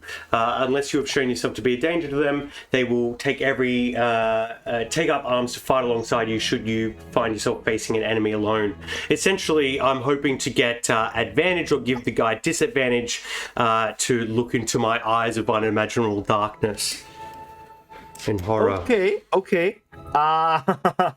I'll give you advantage on the check. Yeah. Go ahead and make the check, and I'll let you know how it goes. Con check, right? Wait, so basically this guy is so edgy, the Cyclops can't stand to look at you? We'll see about that. Absolutely. But check. That's the idea, I think. It's like cringe. Like Oh, you no. see it and you're just like, oh. Yeah, because to every the true darkness or true horror is based on perspective, right? Like we all have our own true darkness. So his true darkness might be rainbow colored, but it's still true darkness to him. That was deep. Thank you. It wasn't a great roll though, so he'll probably he's like staring at the Cyclops, like kind of making his eyebrows go up and down to try to intimidate, and then he like makes himself wink, and then he says, "Oh, just wait, I wasn't ready. There's dust in my eye. God." Absolutely losing the competition. Yes, you actually do lose it. As God. you start looking at it, and he seems to be. He looks at your eyes, and as he sees the darkness in them, he just seems to be very curious, and he just kind of moves his head to one side and just. Whoa. He's like a little kid saying something very weird. Cool. Yeah, he'll storm out and say, "I'm going to wash my face. I might be back later." Absolutely not intending to come back. He's too embarrassed to come back. Okay. Cool. Oh my god. So, Ethan, you've already got your wand in your inventory. So if you go to your spell book, you'll see that at the very bottom there's you have the prestidigitation cantrip in there. So every time you use it, it will just deduct from the wand. So as nightmares have turned off a bit, a little bit of hair sticky. We will go ahead and take our break right here and now. Heck yeah. So go ahead Awesome. We'll see you guys at 15. Absolutely. Okay. Okay, so see you guys in a moment.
Go ahead. Go. So as you guys see Nightmare walk out of the tent, a little bit annoyed, I think. And he sees seeing a one what do you want to do right now?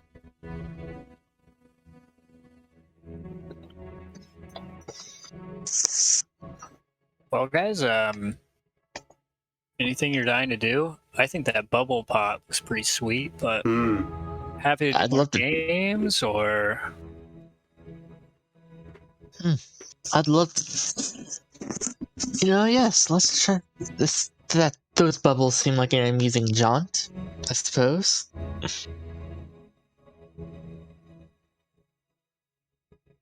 Okay. So is everyone interested in the bubbles? In the huge bubbles? Nightmare's going to the poetry reading thing. But I'm happy to do that later. No worries, no worries. Okay. As he walks away, Evie wants to look very closely for any signs of color starting to appear on Nightmare's attire. No color has appeared in his attire so far. Damn. Okay.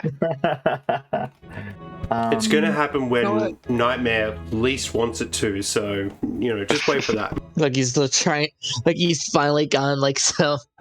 Like He finds- he's met another goth chick or something. Yeah, he's met a goth girl. Absolutely. Yeah. Yeah.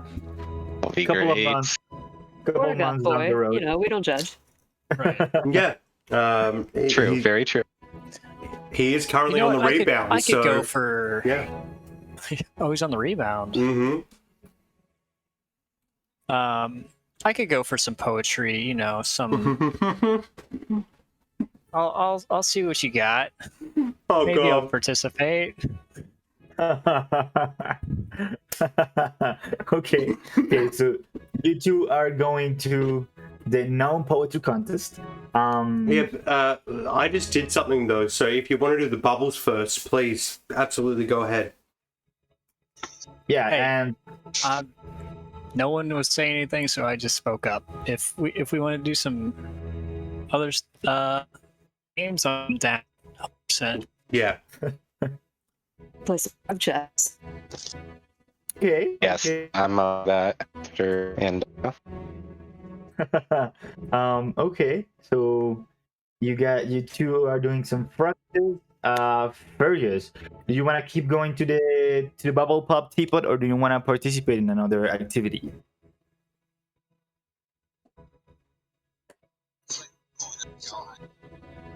You sound super far. No, I want to do the bubbles still. Okay, cool, no worries. So it's not a problem splitting the party in here, so Yeah. don't be frightened. So I'll go with Fergus first. So Fergus, as you start, making your way to the teapot, you can see it towers over a lot of the buildings here, which are mainly just tents, basically. You get to it, and it looks like a very well made teapot.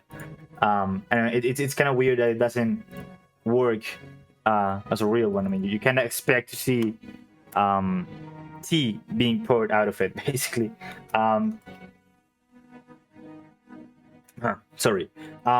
You see this painted sign of an elf wearing a jester's hat and a diamond pattern suit. It can bring life and games with having life and it then stay still.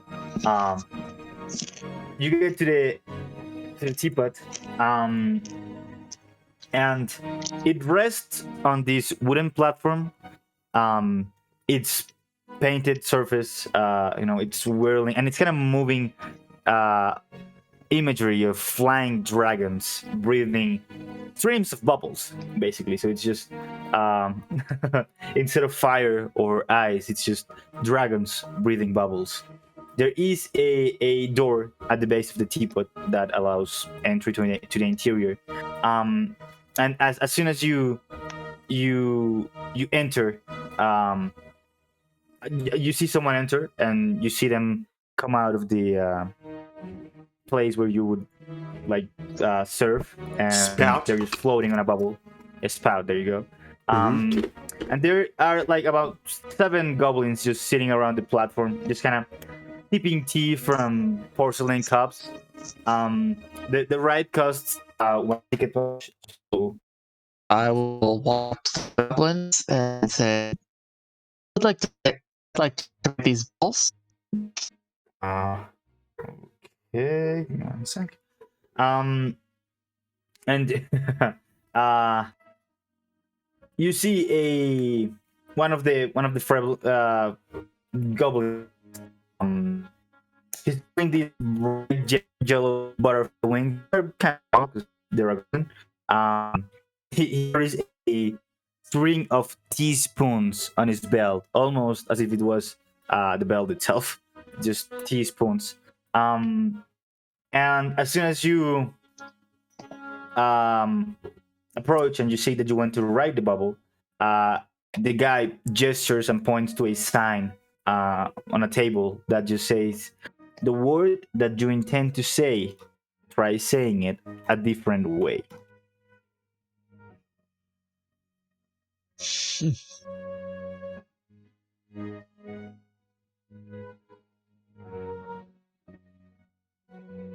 Okay.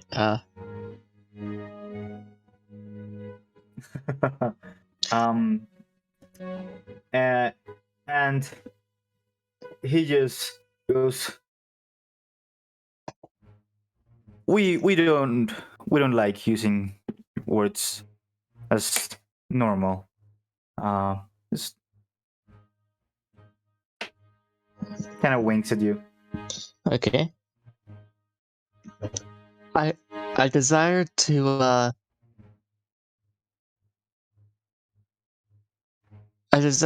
mount one of these droplets.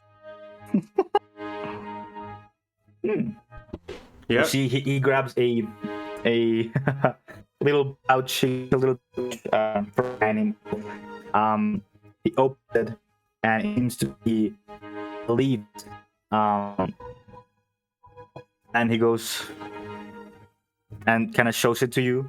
And he goes, "This is mine," and he gives it to you. You understand it's yours. And you have something, and he basically it has a little card with it that explains that it's scatter leaf tea. As an action, you can scatter these tea leaves on the ground in a 5-foot radius circle, duplicating the effect of a protection from evil and good spell that lasts for 10 minutes. Not bad. You must stand in the circle of tea leaves to get the effect. And a cup of hot, delicious tea magically appears in the protected creature's hands. You have enough for 1 use. All right. Okay, so the guy just kind of opens the door as soon as you say that you wish to ride the droplets. And as soon as the guy closes the door behind you, you see a bubble starts forming around you, and you start rising, and you see towards the floor, and there's no floor, it's just a transparent bubble. And it dark for a few seconds.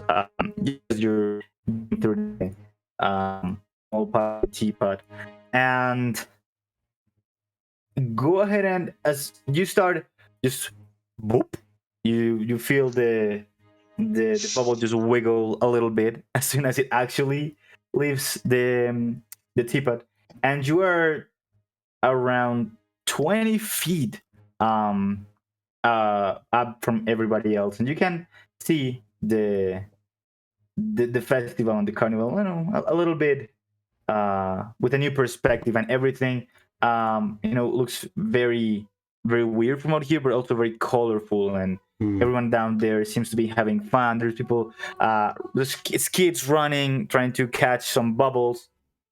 And go ahead and roll me an acrobatics check, please. Okay. The DM in me is thinking that this is a really good map for. Oh no! Forget what I was saying. This is worse. I love the sound. Okay, so Get out of here! You do not Get have- out of here, marching band! What are you doing practicing? You don't have control over the bubble right now. So it starts going about, it's stabilized at around 4 feet up. So you're turning over everything, and First, kind of like just awestruck of how high he is in a bubble. go ahead and roll me a D8, please. You were around here just to see which direction does the bubble flow towards. A D8. Yes, please. Okay. 2. So, okay. So you start going northeast, very somewhat slowly, and you can actually from here see the river flowing, and you see some swans, like very huge swans, that are carrying gondolas, and people on the gondolas. They're just making their way around the edge of the river, very very slowly. You fly up to here, and you see a carousel that instead of regular horses, it's just unicorn. I'm sorry. And they just kind of go about the merry way, just getting kids and also big people, just round and round and round. And I'll say, yeah, you end up at around here. You see, there are these very big dragonflies. There's huge lily pads that work almost as helipads for these dragonflies. And people get to the pier here. They mount a dragonfly. They get like leather straps to just attach themselves, not to fall, because it might be dangerous. And you see they are sitting, the lily pads are sitting on this pool of phosphorescent algae that it just shines from the bottom of the little lake. And the dragonflies start taking people around the whole carnival to see. And as you were kind of flying towards here, you saw a couple of dragonflies go past in the other direction. And yeah, they're dropping off some people, picking up others. And you see that the tree that you met, the one that gave you the wishing the wishing flower, the dandelion, sits here. Dandelion. Yeah, dandelion. It sits here, and as it sees you up there, it kind of waves at you, smiles. I wave back. Hello. You can hear this very low voice, far away, but you can still make out what they say. The red mirror that was like kind of sitting on him. And yeah, a little bit close to him, 10 feet, the bubble just pops. And you don't start falling. You start well, you start falling, but very, very slowly. You're just hovering down. You can move your feet around. It doesn't feel scary. You don't feel like your stomach is being pulled towards the ground. It just feels like you're going like in a downward direction. It's weird. But yeah, that's kind of where it pops. And the tree looks at you and goes, "Oh, that's a nice one." Did you end up wishing for something? I haven't wished for something yet. I suppose I should. You should. Right. I'm gonna kind of wish. Kind of blowing on the dandelion. Kind of wish, like, hope I find out what I'm looking for here, and then, blow on it. Okay. So, you're a little bit different from the group, and like that, we'll go ahead and get everyone else their thing. So, let's see, Evie and Dara. Let me go ahead and walk you there. Don't worry. Just gonna slowly be moving your tokens. And yeah, you get past this hall of illusions. There seems to be a mannequin here, just encased in glass. And from the hall of illusions, there's a lot of giggles and laughters coming, and then someone a little bit frightened for a second, but then it just fades away. And just giggles coming in. And let's see. You guys get around to the other side here. And you guys are going for chess frog, right? Yeah. We Yep. just passed snail racing. Okay. So you see advertised in here, chess frog, a just for keen minds, basically. Apparently, they say it's just for keen minds. And as you get close, you see this little very long beard. It's kind of very nicely done. Set apparently. And he goes, "Well, so who am I supposed to beat at chess today?" It looks at both of you. Evie will gesture for Andara to go first. Right then. Okay. So the guy just goes, "Follow me, madame." He's very, very, very well dressed. Very tiny, 2.5 feet at the most. And he kind of leads you to the back of the stores through this door here, right to the edge of the river. Where this little piece here seems to be kind of like frozen. The movement doesn't affect it. As you see, there are lily pads on a chess pattern, basically, and you see a huge amount of frogs, some sitting on this edge and some sitting on the other edge. And you see they are,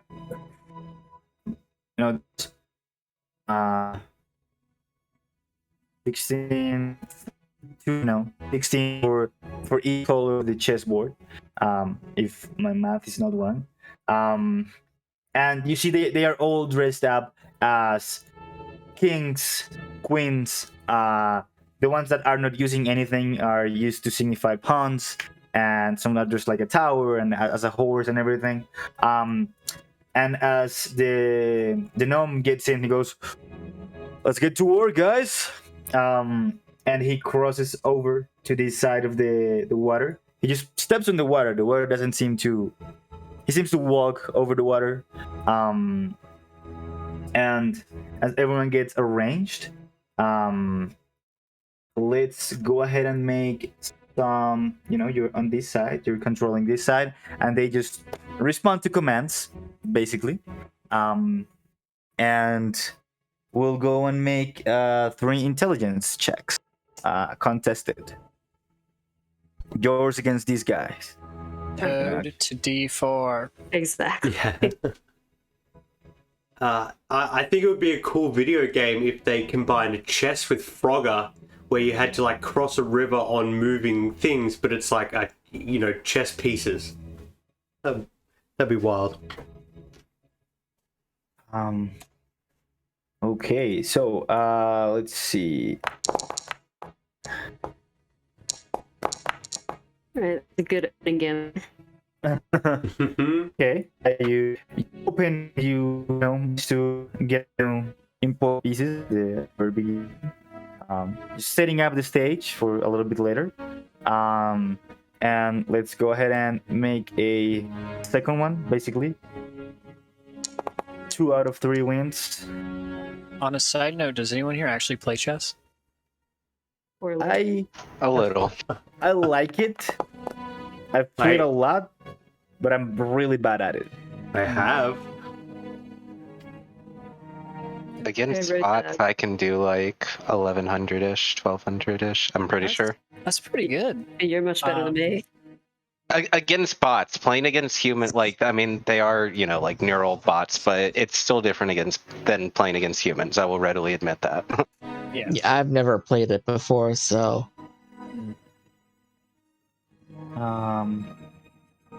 It's nice. I'm more of a Scrabble Queen's guy. Gambit. Yeah. That was my COVID hobby, was trying to learn chess. So played the past year. Nice, very nice. Bet one of your and then I first switched to D&D.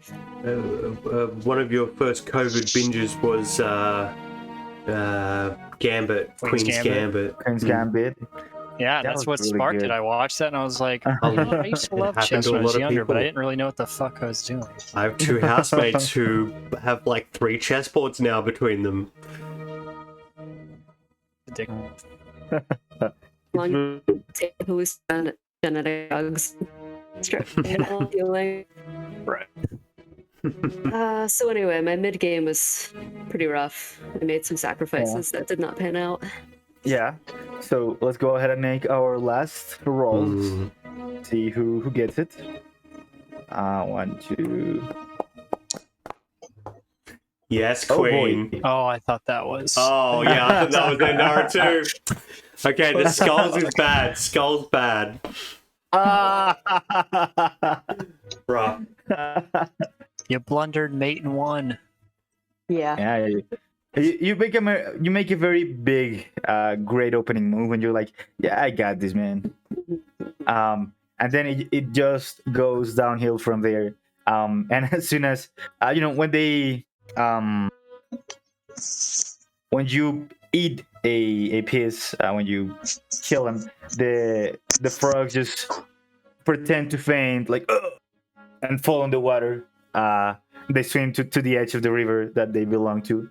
And the gnome just kind of walks up to you, looks up at you. Well, tough luck on that one, but no, we'll see how your friend does. Let me go ahead and call her in. I just open the door, back to come inside. And now, I tell you, any insight about his strategy? go ahead and make an intelligence check again, just to how much you can, catch and capture their game's essence. See if you can give them a little bit of an edge.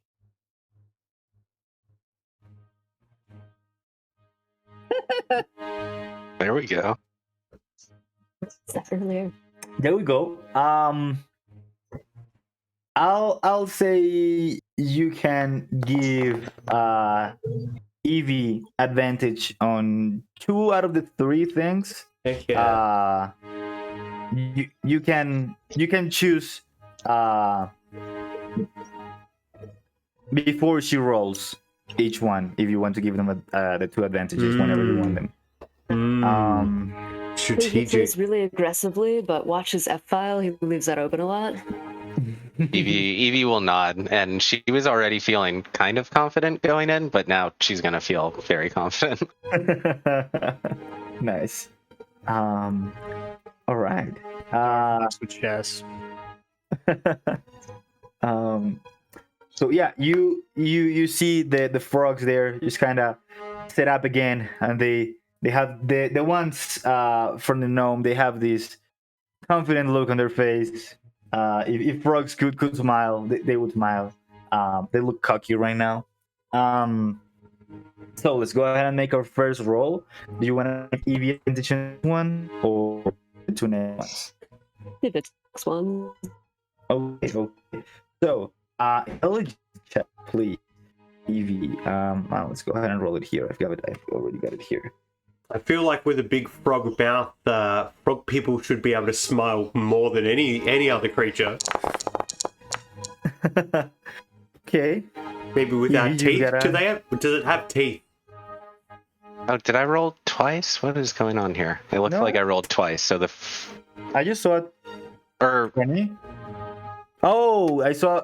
No, wait. I rolled the first one from you for some reason. But it's just a 1d20 plus 2, which is their modifier. So yeah, Okay, you cool. got a 20. They got a 14. So you make a very, very strong opening.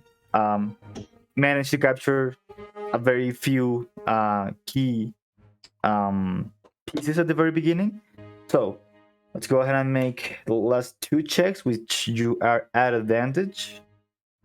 Heck yeah, get it. there we go. Unless this guy rolls a nat 20. There you go. Yeah, you are dominating.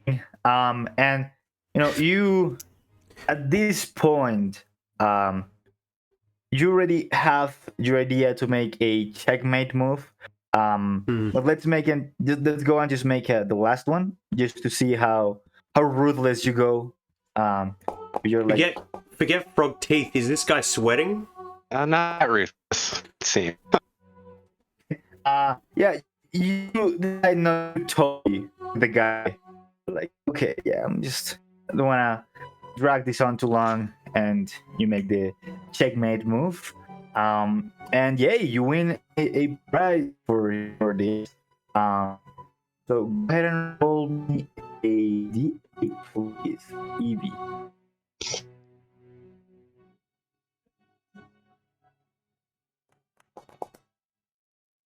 Four. All right. So the I don't think gnome, we've seen that yet. like, he extends his hand upwards, like very upwards. He goes, that was a very good game. Huh? I would like to play you again whenever you have the time. Maybe in 8 years if you're back. And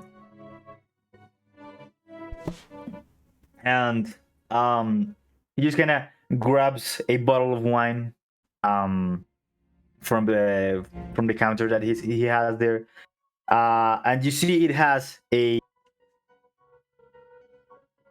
like the logo. It seems to be a couple of guys, one dressed in like a jester suit with like hat and diamond pattern suit, very very thin guy, and a heavier guy just dressed in a very tall hat and wears a little bow tie and very fancy. They're like they're giving back each other. In the middle of it just say Witchlight wine, basically. The guy grabs something to uncork it, and he does. And you see, he kind of puts it like closer to you, and it sounds like the calliope music. Just goes, it's really nice too. Don't drink it all at once, because it'll stop playing the music, and just puts it back in, puts the cork back in, and hands it to you. Perfect. I have a friend to share with, and she'll take it and kind of hold it towards Andara, kind of signifying that she intends to share, and she's going to say, "Want to find some glasses?" Sounds good. She kind of looks at it like she's trying to figure out the vintage. Oh yeah, this might be too low brow for Andara. Does it Yeah, work just like looking at it, it's not apparent. Does it work like dog years? Because the carnival comes around every 8 years, so it's kind of like 1,000 years old in carnival years, but it's only like 8 years old in reality. Maybe. Yeah, from the tag, you cannot seem to figure it out. If you drink a little bit of it, I'll make you roll for it just to see if you manage to catch the flavors at it. All right. If you try to figure out of that, go ahead and give me a wisdom check, and I will say, Andara, you can make that an advantage because of your background. I have the sommelier Your snooty feats. wine. It's great. Absolutely. The wine snob background. But you Exactly. absolutely can't remember anything from a month ago. There we go, nat 20. Oh my god. Heck I'm gonna yeah. use this roll. Drink Yeah, that that's really wine. Yeah, it's got notes of like blackberries and hints of regrets.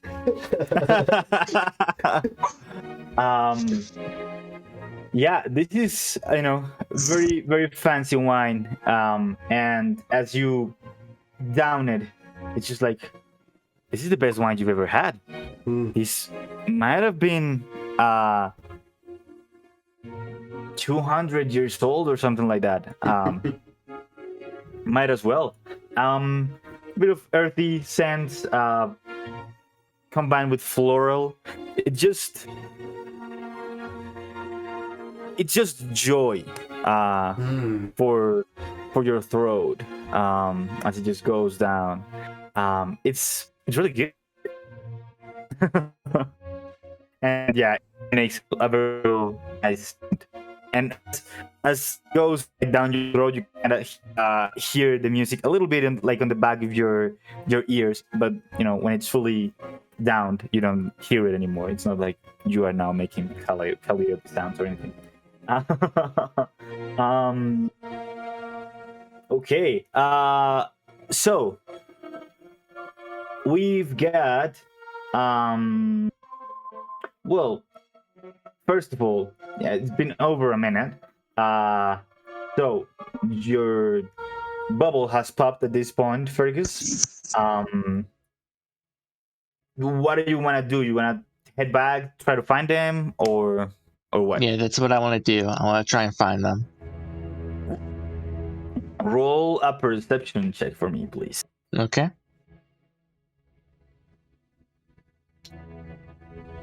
Hold on.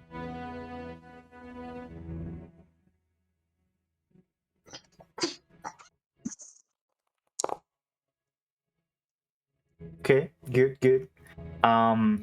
So I'm again gonna move to your token a little bit.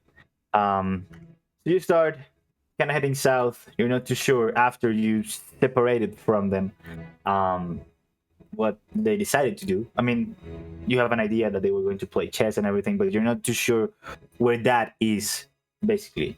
And as you head a little bit northwest, you see is that all the thing ordered, and you hear music radiate from the dark joy.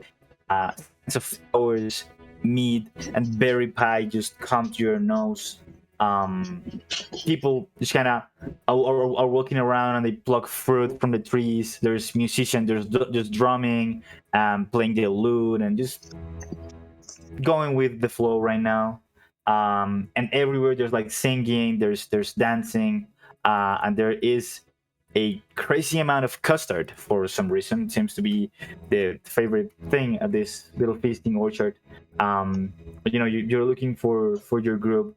So you start heading west. You go over this little bridge. You see a little swan here,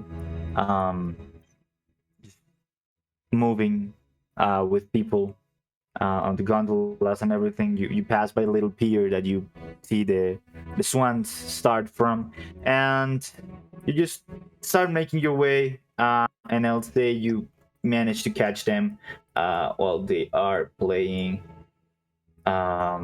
chess down here. So yeah, as Evie and Dara are kind of walking out, drinking from a bottle of wine. You catch them there, basically. Oh, hello. So, I suppose you guys have in this game. Pretty place surprisingly wine. I Like- guess. Grandmaster. Yeah, like the best wine I've ever had. Surprisingly good. That's one of the perks of the Feywild. Very good wine. Yeah. Is that right? I'm interested to hear more about your whole situation. I think I you so familiar with it a while. My childhood there. Oh, fun place for a kid, I imagine. What I've heard. There were definitely some times of wonder. Other times was more dangerous, I suppose you could say. I would imagine. I might have some friends that would be very interested just to hear your story purely for research purposes, to learn more. If you'd be sorry, we're at a carnival, but it's just No, not many people have the experience you've had, and I've had a bit to No. drink. no, it's totally fine. I'd be happy to give her information on the Feywild. The Fey are people underestimate them. They're very dangerous, or they can be very helpful.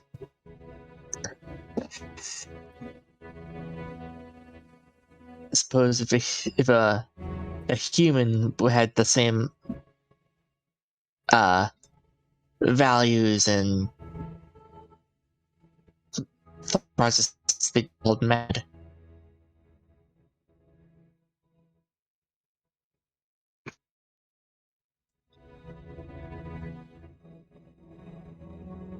Well, yeah, that. And you kind of Yeah. get, Go ahead. Sorry. yeah, you just kind of see Fergus get a little bit, like caught up in some of them, like remembering stuff that he's been through. But Well, glad you're here now. Just gonna give him kind of a pat on the back. Try this wine. It's really good. I'm gonna take a sip of it. Amazing wine. I wish I could give you a more precise description, but I'm allergic to alcohol, so I've never drunk wine wow. in my life. Bummer. What's your Wow, turn? No, go ahead. this is amazing. Yeah, I need to try to win some more of this before we leave. I think. Yes. I mean, if you roll another 4 and you win another thing, you can get 2 bottles of that. Yeah. Would you at the gnome poetry I at would. this Okay. I was just making sure. See the map. I was like, Yeah, no worries. That's exactly what I thought, so I was just confirming. Okay. So, you guys are left. Actually, for that, let me go ahead and just get you to Nightmare is. As you guys come up to the poetry area, Nightmare's been waiting and like watching the other poetry readers being other authors reading out their poems, and basically heckling, absolutely heckling the poets as they come off stage, and yeah, being really abrasive. But he steps up onto stage as you guys come in, and is ready for his performance. Okay, so you see a fair amount of gnomes there, kind of lined up against people who are like coming. And there's one, the one who's kind of publicizing the event, who just goes, "Sound the chime! It's time to rhyme. You bring the poem, we'll bring the gnome." And you see, girl looks maybe like farm or something. She starts laughing. So, who would like to try and rhyme against a gnome first? Oh, it's a rhyming competition? Oh, I thought this was going to be like a Slam poetry poetry. slam, which Yes. I wrote. So Absolutely. Nightmare is standing up on stage ready to read out his feelings. Yeah. D&D rap battle. I am so for this. Yeah, you don't have to like rhyme, but yeah, it's like a competition. What's the role? What's the role we're doing? Is it like a charisma check? Performance check. Okay. down. But go ahead. So and it has to be verse a gnome. So is there a way we could reflavor it as like, you know, two slam poets against each other? Yeah, for sure. Heck yeah. Like the most goth gnome steps up next to Nightmare. Just piercings and black. Like they still have a little pointed hat, but it's like black. It's the blackest of pitch. Yeah, they look like very dark, and you see they've got like shadows under their eyes and everything. Worthy competition. And you see they've got some They call me Pierce. they've got some very worn like pages, basically. And you see some verses kind of written down there. It seems filled with lots of coffee tears in there.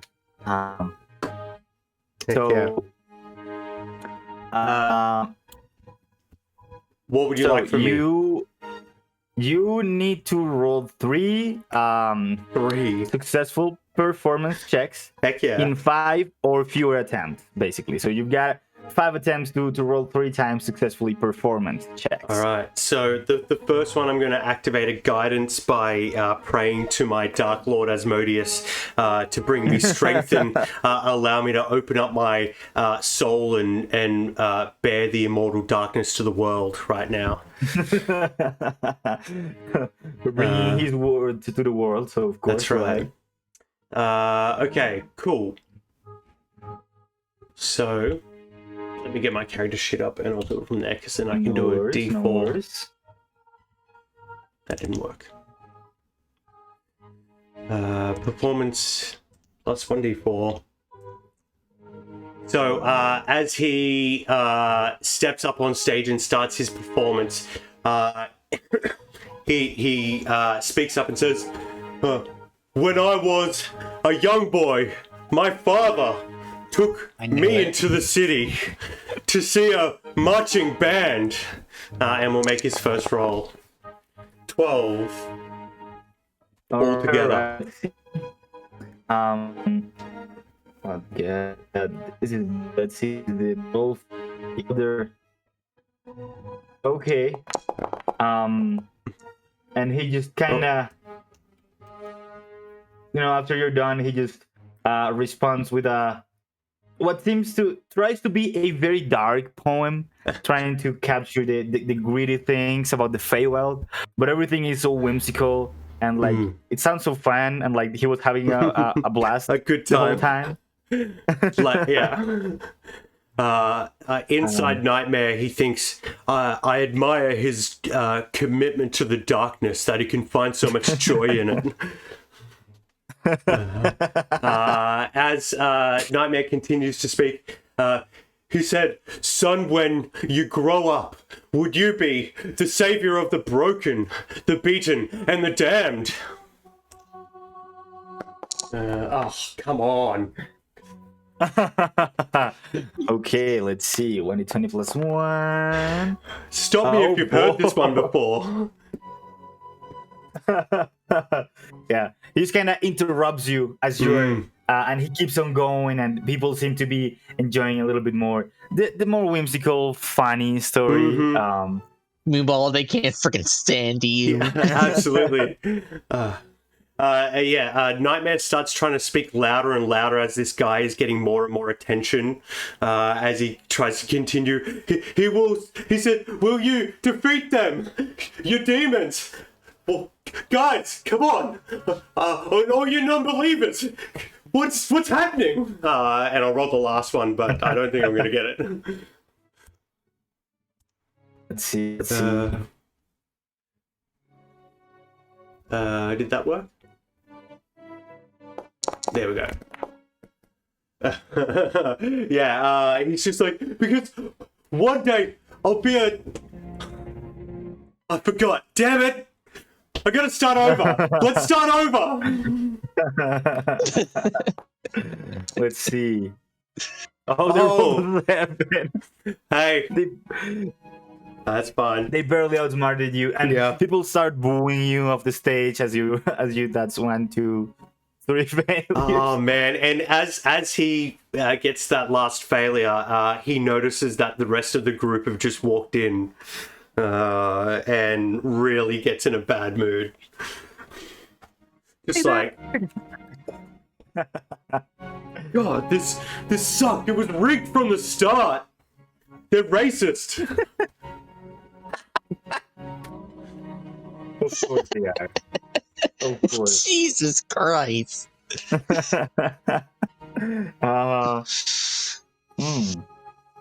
Okay, so Should have done a limerick. Those are always crowd pleasers. God, limericks are so cliche.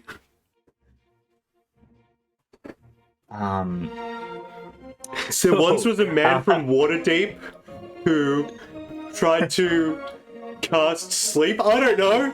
God, poetry's hard, okay? Dad. Every artist has every performer has bad performances sometimes. Don't pity Besides, me. you don't want to be mainstream. That's a good point, actually. If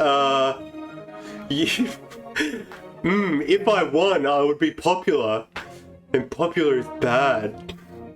He looks into himself really deeply on that one. You just want this tiny cult following. Yeah, be a cult favorite. Yes. That appeals to my Dark Lord Asmodeus. Are you sure Asmodeus is into poetry? He seems more of the subjugation of all humanity kind of thing. Absolutely. Absolutely. And he will... his scriptures, when translated from Infernal into Common, it doesn't rhyme at all. But if you read it in the original Infernal, which I have an Infernal copy of the Asmodeus Bible, first edition, it actually rhymes in the Infernal. So you need to know what you're talking about. All right, check yourself before you wreck yourself. How did you get a first edition? Damn. I bought Those it. are 5,000 years old. I bought it from a traveling antiques merchant. He assured me it was a first edition, and he even gave me a certificate of authenticity. Nice. That was The flea absolutely market. fake. Do you have it with you? No way. It's one of my prized possessions. It's in my apartment. Can I roll insight to see if he's, if he's telling the truth? Sure.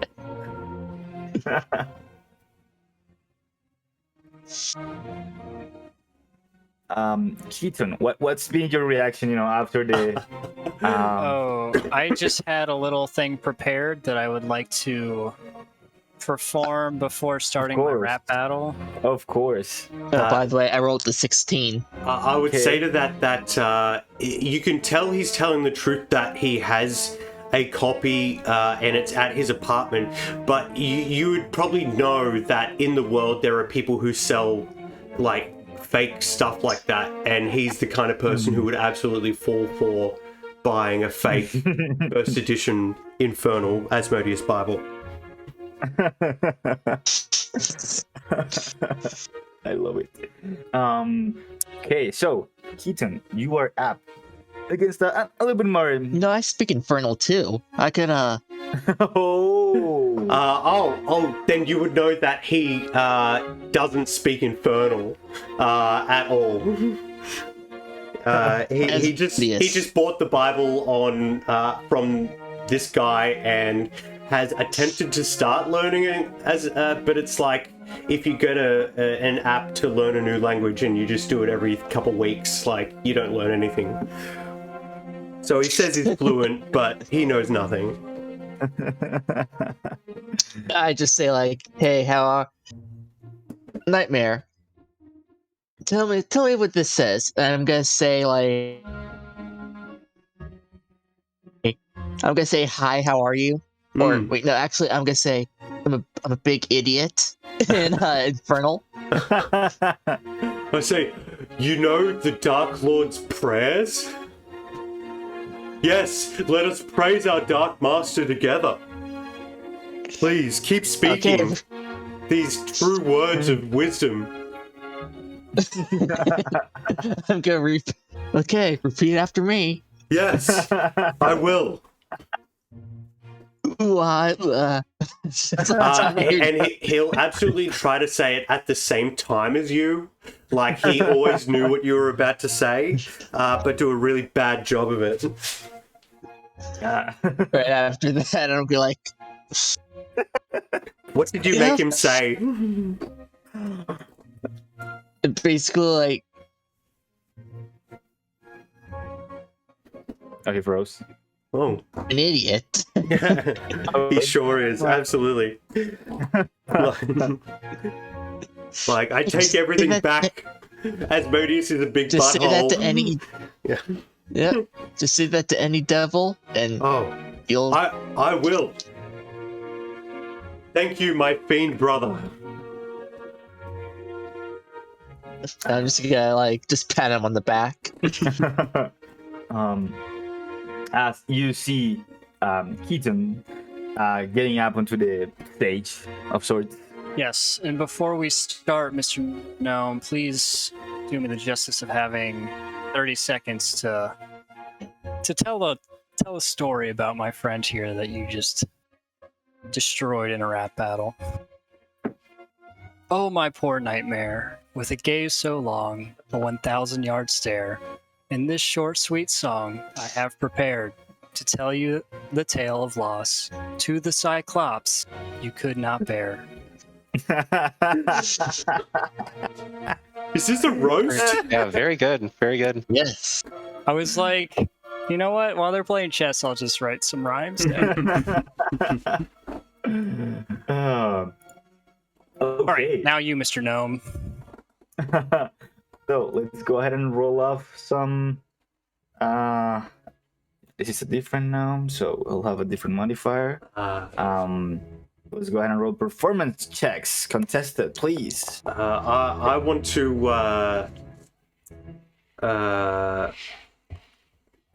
what's it called? I want to volunteer you for tribute for inspiration. How do we do that? Me Oh, or you mean like vote? Yeah, I think there's a for the channel- there's a limerick. channel On the- for this. Yeah, Inspiration Oh, Votes right. channel. You go ahead Gotcha. and I'll do that react now. with a thumbs up. Heck yeah. On his name. That was dope. Looks like my +9 lost to your +2. Yeah. I was like, you got that from a 6? What? Yeah. That's close. Okay. Used all my good rhymes on my little intro. Yeah. He just kind of seems to be the favorite of the public right now, so they give him kind of an edge. So let's go ahead and make another set of rolls.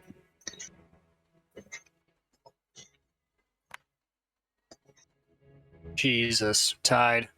Okay, tied. Let's go ahead and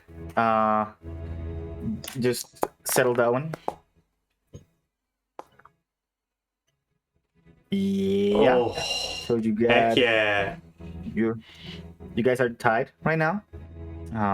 Wheat. It's right in the flow, you know, feeling the crowd out a little bit. I might Yeah, flap my oh. wings. Close one. There we go. Oh no, yeah, of course. You flop a wing and kind of start clapping at them that have your wings. Doing a little moon action stay now. Okay. Yeah, it's Sure. okay, I and guess. And let's make the last one. Well, maybe last one. If I can beat Yeah. you. Oh, there it is. Yeah, the last one. You hit him. And then people just kind of go crazy over you and start like reaching their hands out towards you where you are on stage. Like 20 people or so. Have you guys seen the YouTube video called Super Hot Fire? No. No. Okay, well, something I'll link in chat. That'd be Keaton on stage. Okay. Oh, yeah. I'm familiar with the meme. Don't Yeah. call me a rapper. I'm about to end this man's whole career. oh, that guy that like the entire crowd of people and the, like one guy falls. And then everyone goes, whoa! Oh, for sure. Yeah. I know that meme. Okay, Keaton. So since you succeeded you lost the first one, but you succeeded thrice in a row. Go ahead and roll 2d8s, please. Separately? Yeah, separately, just so I know the result of each. 5 and a 3. 5, 3, okay. Get a replica unicorn horn filled with sand. Yes. It's got really like weird eccentric candy that it tastes awesome. And the second one is a little packet of pixie dust. One of the gnomes explained to you that as an action, you can sprinkle this dust on yourself or another creature you can see within 5 feet of you, and the recipient gains a flying speed of 30 feet Ooh, and the ability to hover for 1 minute. cool. If the creature is airborne when this effect ends, it falls safely to the ground, taking no damage and landing on its feet. You've got 1 use of the pixie dust. That's sweet. Hmm. Is this a custom item I can find? No, I can import it to your. Oh, right on. No worries. And I got a novelty horn of candy. Sweet. Yes, that one is not on the list of things. I'll start digging into the candy. I'm apparently in a sweet tooth mood after my funnel cake. Let's see, which one is it? It's this one. You go to have there. Equip. Pixie dust. I was going to say earlier that I'm having some inspiration from this map where I'd love to do a one shot where the players play like a common person with no class levels, where they can activate spell abilities from these booths and stuff, and they have to like fight a huge dragon or something on this map, and they basically have to run around to each game and activate it to get a fly speed of 30 feet or get protection from evil and good to like help them defeat this creature. I think that would be a lot of fun. Yeah. Anyway, Ride the chess frogs into battle. yeah, exactly. Okay, so as you guys kind of are kind of getting out of the gnome poetry, you see a satyr with red and white striped horns. He's playing the pipes. He plays them beautifully, and he's leading a procession of dancing rodents, basically. Kind of weird. Just kind of passes by. He looks back at the mice and just kind of makes a gesture for them to follow, and they indeed do follow. Okay, so anything you guys are interested in? Keaton. Oh, excuse me. And say, is the whole field this strange? It is definitely unusual. There's some areas of the Feywild some areas of the Feywild are more whimsical. Others are very dangerous. It depends on the disposition of the archway who runs that area of the Feywild, and also the Feywild is a reflection of our plane. So sometimes it could be a really, for example, I'm trying to think of a battlefield that a lot of people died on could be a very dangerous place in the Feywild. Makes me a little apprehensive about going to Prismere. That is, if we ever find it. Don't worry, if Prismere is connected to this place, it'll be fine. Last time I was there, it was a totally for the Feywild, it was safe. Good to hear. Nightmare, looking at Keaton after winning that competition, thinks back to the last time he was here when he was a kid and how fun the Dragonfly ride was, and how joyous that was. So he thinks that he could probably do that pretty well now. So he says to Keaton, he says, hey, I guess that was a pretty cool poem, but do you want to come check out the Dragonfly rides with me? I know it's a kind of a baby ride for babies, but it could be pretty cool if you want to check it out with me. Thinking dragon in it. It's badass. Thinking that he could show him up if they ride at the same time, he might look better than Keaton. Yeah, let's race around the block. Yeah, cool. That sounds great. Evie and Dara, are you going to come and watch? Evie and Dara and Fergus, as you guys are, you guys are kind of approaching at this point.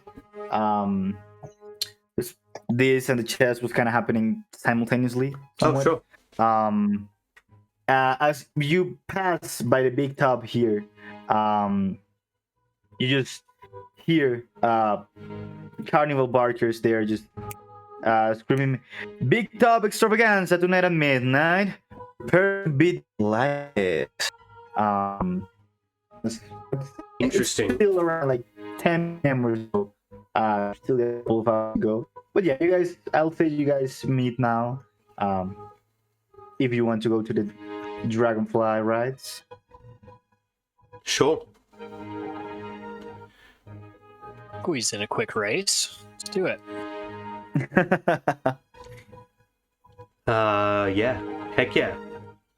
So I love that. There's something like as we're like walking to the dragonflies, like I'm kind of saying to the group, there's something that's still on the back of my mind. Who gave us these tickets and why? I have a feeling I know who gave my ticket to me, but I don't know. For you, could be the same person. Who knows? I thought it was my family friend, but he didn't mention for other people. So I don't know. What did the greeters say? Like we could prove our worth, or if we were worthy. something I like thought that. that was a little strange, but this place is fantastical and cryptic in its own ways. I'm sure. The Fae are always like that. They're cryptic. They're mysterious. I think that guy was just a gnome. Well, considering that he works with the Fairy Carnival, got rough. Remember, no more. This is like we were basically in the Feywild, or is that kind of like in the type thing? Yeah, I mean it's kind of known. Okay. There's not a specific mention to the Feywild, but people know that this is like super weird and might be extraplanar or something like that. Sorry, We'd go be ahead. doing something to prove ourselves other than win wine and wands. Hey, and I poetry found contests. hella candy. You want some? You did. I like pull out the. I'm guessing it's like an ice cream cone, basically, just full of. Yeah, pretty much just filled with candy. Yeah, I'll take some. I'm gonna take some. I imagine it's like Willy Wonka candy, where like if you blow a bubble, like Oh, heck it could be yeah. like as big Oh as yeah. a ball. Oh yeah. Love that. This You has a float one very foot off the heavy, ground. very heavy Willy Wonka vibes for sure. Oh, yeah, snozzberry candy. Okay, 1, 2, 3, 4, 5, 6, 7, 8.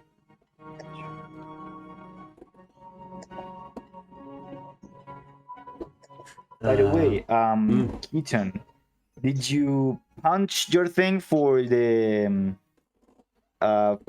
blueberry funnel cake? Or Who's did you- being fat? Yes, I Yeah. feel like food probably such a big use of like Yeah, I thought food wasn't a part of it. ticket. Yeah. You can pay a punch to eat something. Okay, cool.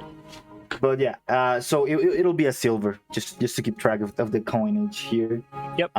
So yeah, you guys managed to get here, to the Dragonfly Rides, and yeah, same. You see the huge lily pads and the the dragonflies are kind of landing a couple of people right now. And you see the tree, right here. It's kind of smiles at you and waves as some people are leaving, but also notices you and just keeps on waving, just looks your way, and he goes, "Don't forget to wish." You guys, this is the first time you're coming here? I was here. I'd been here a very long time ago. Yeah, I know what I'm 16 doing. years for me. All right, hold tight.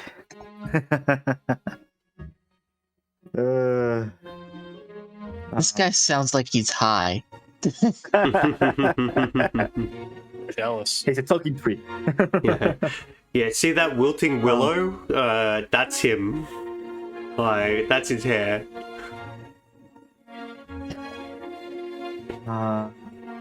Okay, so is everyone going to ride on the dragonflies then? Yeah, Yeah. heck yeah. That's why we're Okay. here. Make sure. So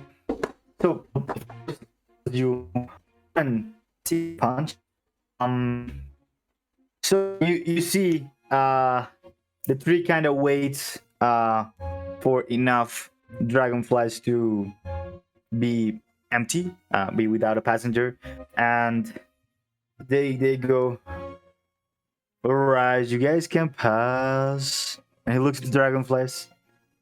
Give him a ride, guys. Give him a hell of a ride. So, you guys get on top of them, and wait, is this the right word? Yeah, you see? Yes. Which one is the biggest yet most problematic?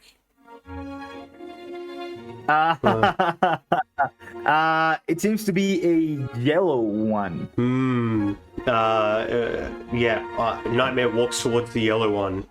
Yes, yellow goes faster, and will ensure everyone will see me. It's rather go fast. Going by the light. Everyone has its stripes that make you go faster. He pulls out his disguise kit and paints a racing stripe and some flames on the side of it. There we go. Get a go fast stripe on there. I'm gonna cast that minor illusion on my dragonfly to have like cheesy Hot Wheel flames on this. Damn it looks much better than mine. Glad we're on the same page. Yeah. My Nightmare is immediately jealous that it looks better than his. All right. So you see the as everyone gets in there, you see you have to put on like a little bit of a harness to tie to the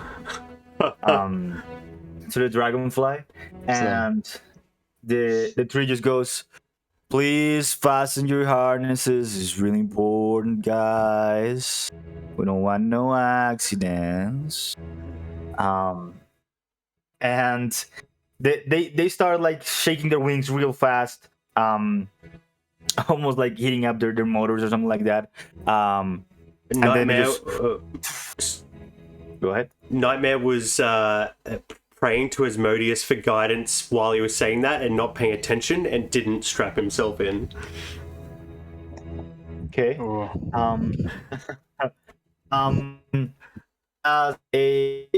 As you know, they make this swift motion. Just 1 second, they're like feet up. You haven't moved. Actually, from this place, you're still like flying over. I need everyone to go ahead and make animal handling checks, please. Heck yeah. I also want to cast light on my dragonfly's tail to make it look like it's like a lightning bug. Firefly, yeah. Fire dragonfly. Okay.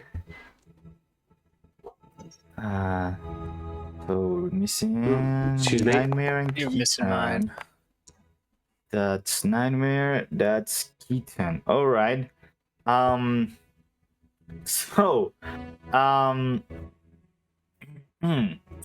Oh, excuse me, I have a +4 as well. Oops. Oh, okay. 16 +4, yeah, sturdy 20. Oh, he's fast. Yeah. Yeah, he's kind of going faster and he's gaining on you guys, but basically also Evie. You end up going at about 20 feet high, very slow, very calm, ride, and you try to maybe steer them. She's just gonna take another wine, enjoy. Not like getting last, but just it's getting worse, and she's going to enjoy it. Okay. So you do this. Where's your token? Here you are. Here you are. You do this kind of like 8-figure pattern across the. Let me just pull out the path real quick. Heck yeah. I'm going to cast... do I have time to cast something else in this moment? Like, for flavor? What do you want? Yeah. What I do you want to like? I want to cast Fairy Fire and make kind of... I want to kind of try to one-up the minor illusion and do like flames coming off my dragonfly's wings, but what actually manifests is like pixie dust. So it looks like a sparkling of pixie dust behind Dark Killer, Nightmare Dark Killer, excuse me, on his dragonfly. Okay, cool. Yeah, I'll allow it. Heck yeah. Yeah, as basically Evie just kind of does the feat 8 that is the carnival, basically. Where do you guys want to go? You know, do you have any have you plotted any course or anything that you guys would like to take as the race? I want to fly dangerously close to some bubbles. Yes. Yes, let's do that. Okay. Okay, so you guys start going kind of into the direction of the bubble pop teapot, and you guys let's see, 16, 12, Fergus. Okay, Fergus and Nightmare, since you guys are kind of leading, you go past, you kind of flank a bubble which is moving, and it just starts spinning around and spinning around. It doesn't pop or anything, but it just spins around, and the person inside just goes whoa, and kind of falls sitting down on the Out of my bubble. way, loser! And yeah, you guys are kind of catching up, some 10-15 feet behind Andara and Keaton. Let's go again and get a couple others, a couple other animal handling checks just to see who ends up winning. Try for like a water skim. Oh yeah, Heck yeah, of course. dirty 19. Not So bad. I don't think I'm in the running for the race, but do you want another check from me, or am I just kind of doing my own little figure 8? Yeah, you're just doing your own little figure. Oh yeah, that's totally cool. I just didn't know if you wanted another one. Yeah, that's why I want a water ski. I'm not in this. So let me see. Not very sure their first one. All right.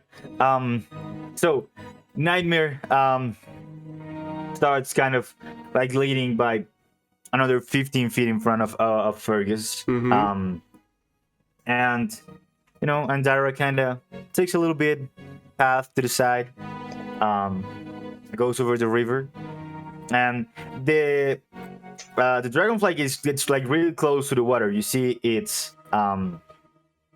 legs, paws, whatever, kind of break the water and make ripples as you go along the river. Very cool. And then it just kind of goes up at the very last moment before you guys collide against a giant swan.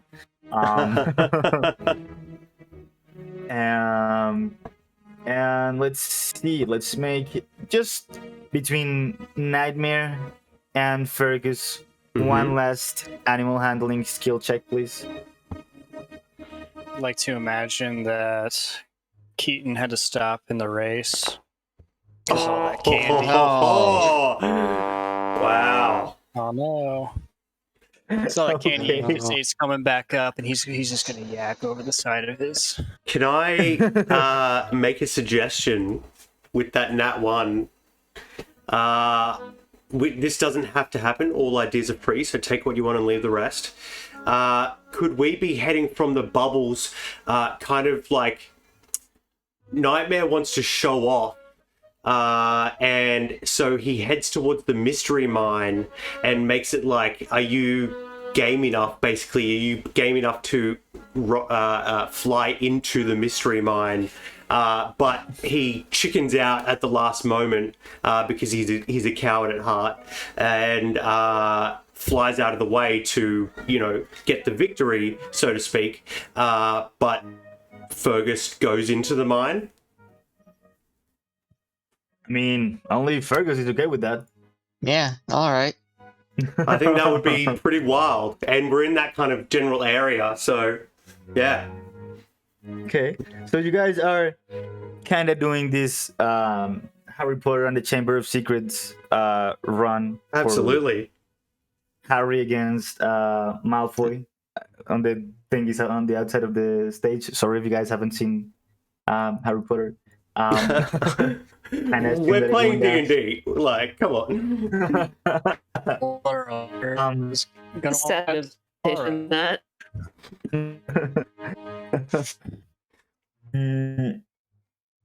I've only seen the last two. You see...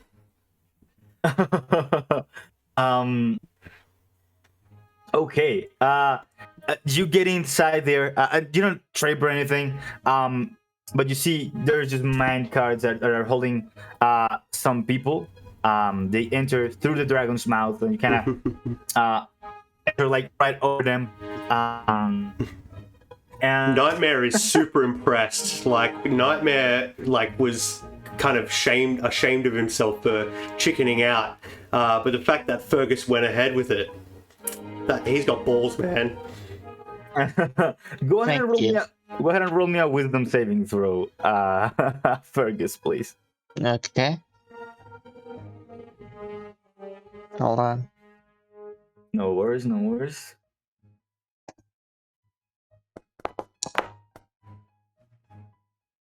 Five. All right. I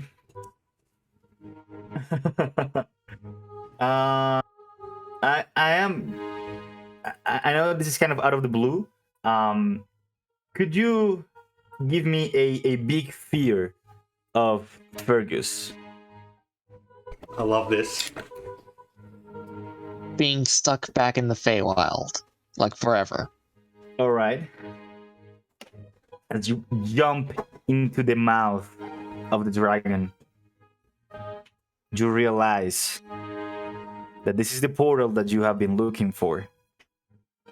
This has transported you. You are no longer on the festival. You see trees all around you. You kind of look up, and you see the forever twilight sky of the Feywild. Just kind of orange and purple, in a touch cloud that look kind of weird. And you are alone in there, and you are compelled to scream to the top of your lungs as you have been abandoned in the Feywild. Wild. And that is where we are going to go ahead and leave tonight's session. Wow. I had other plans, but this is more dramatic. Yeah, this is so dramatic. Nightmare's suggestion just got Fergus trapped in his personal. Hey, his nat 1 got him trapped there. I was just the messenger. No, but that was really fun. Damn. Yeah, blame Odin, not Loki.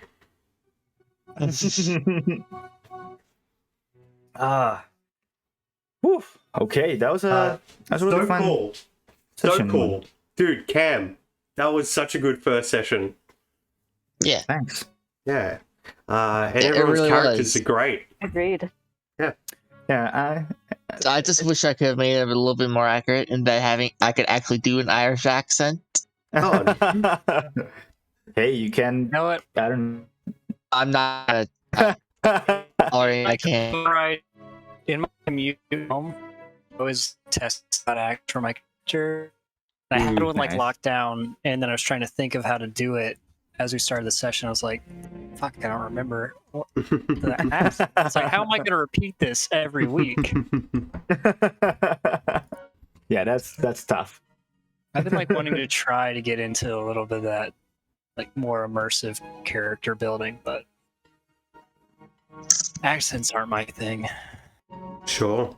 Uh, It could be a change of the kind of mannerisms of your voice. You know, you should, instead of looking for different ways to make your voice sound, it's different ways to start and stop your voice, or use cadence, or things like that. Pace or inflection. Exactly.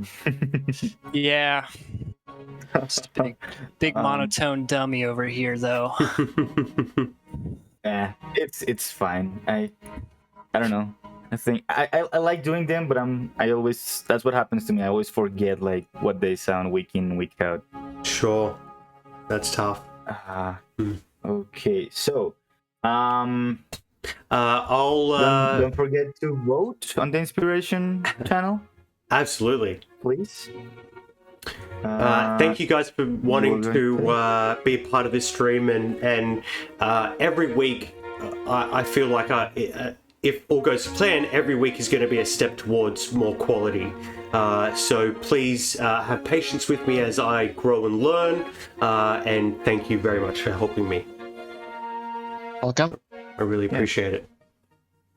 I also try to do the same, more quality each week. Fine. Absolutely. As long as we keep moving forward. Yeah. Sounds like a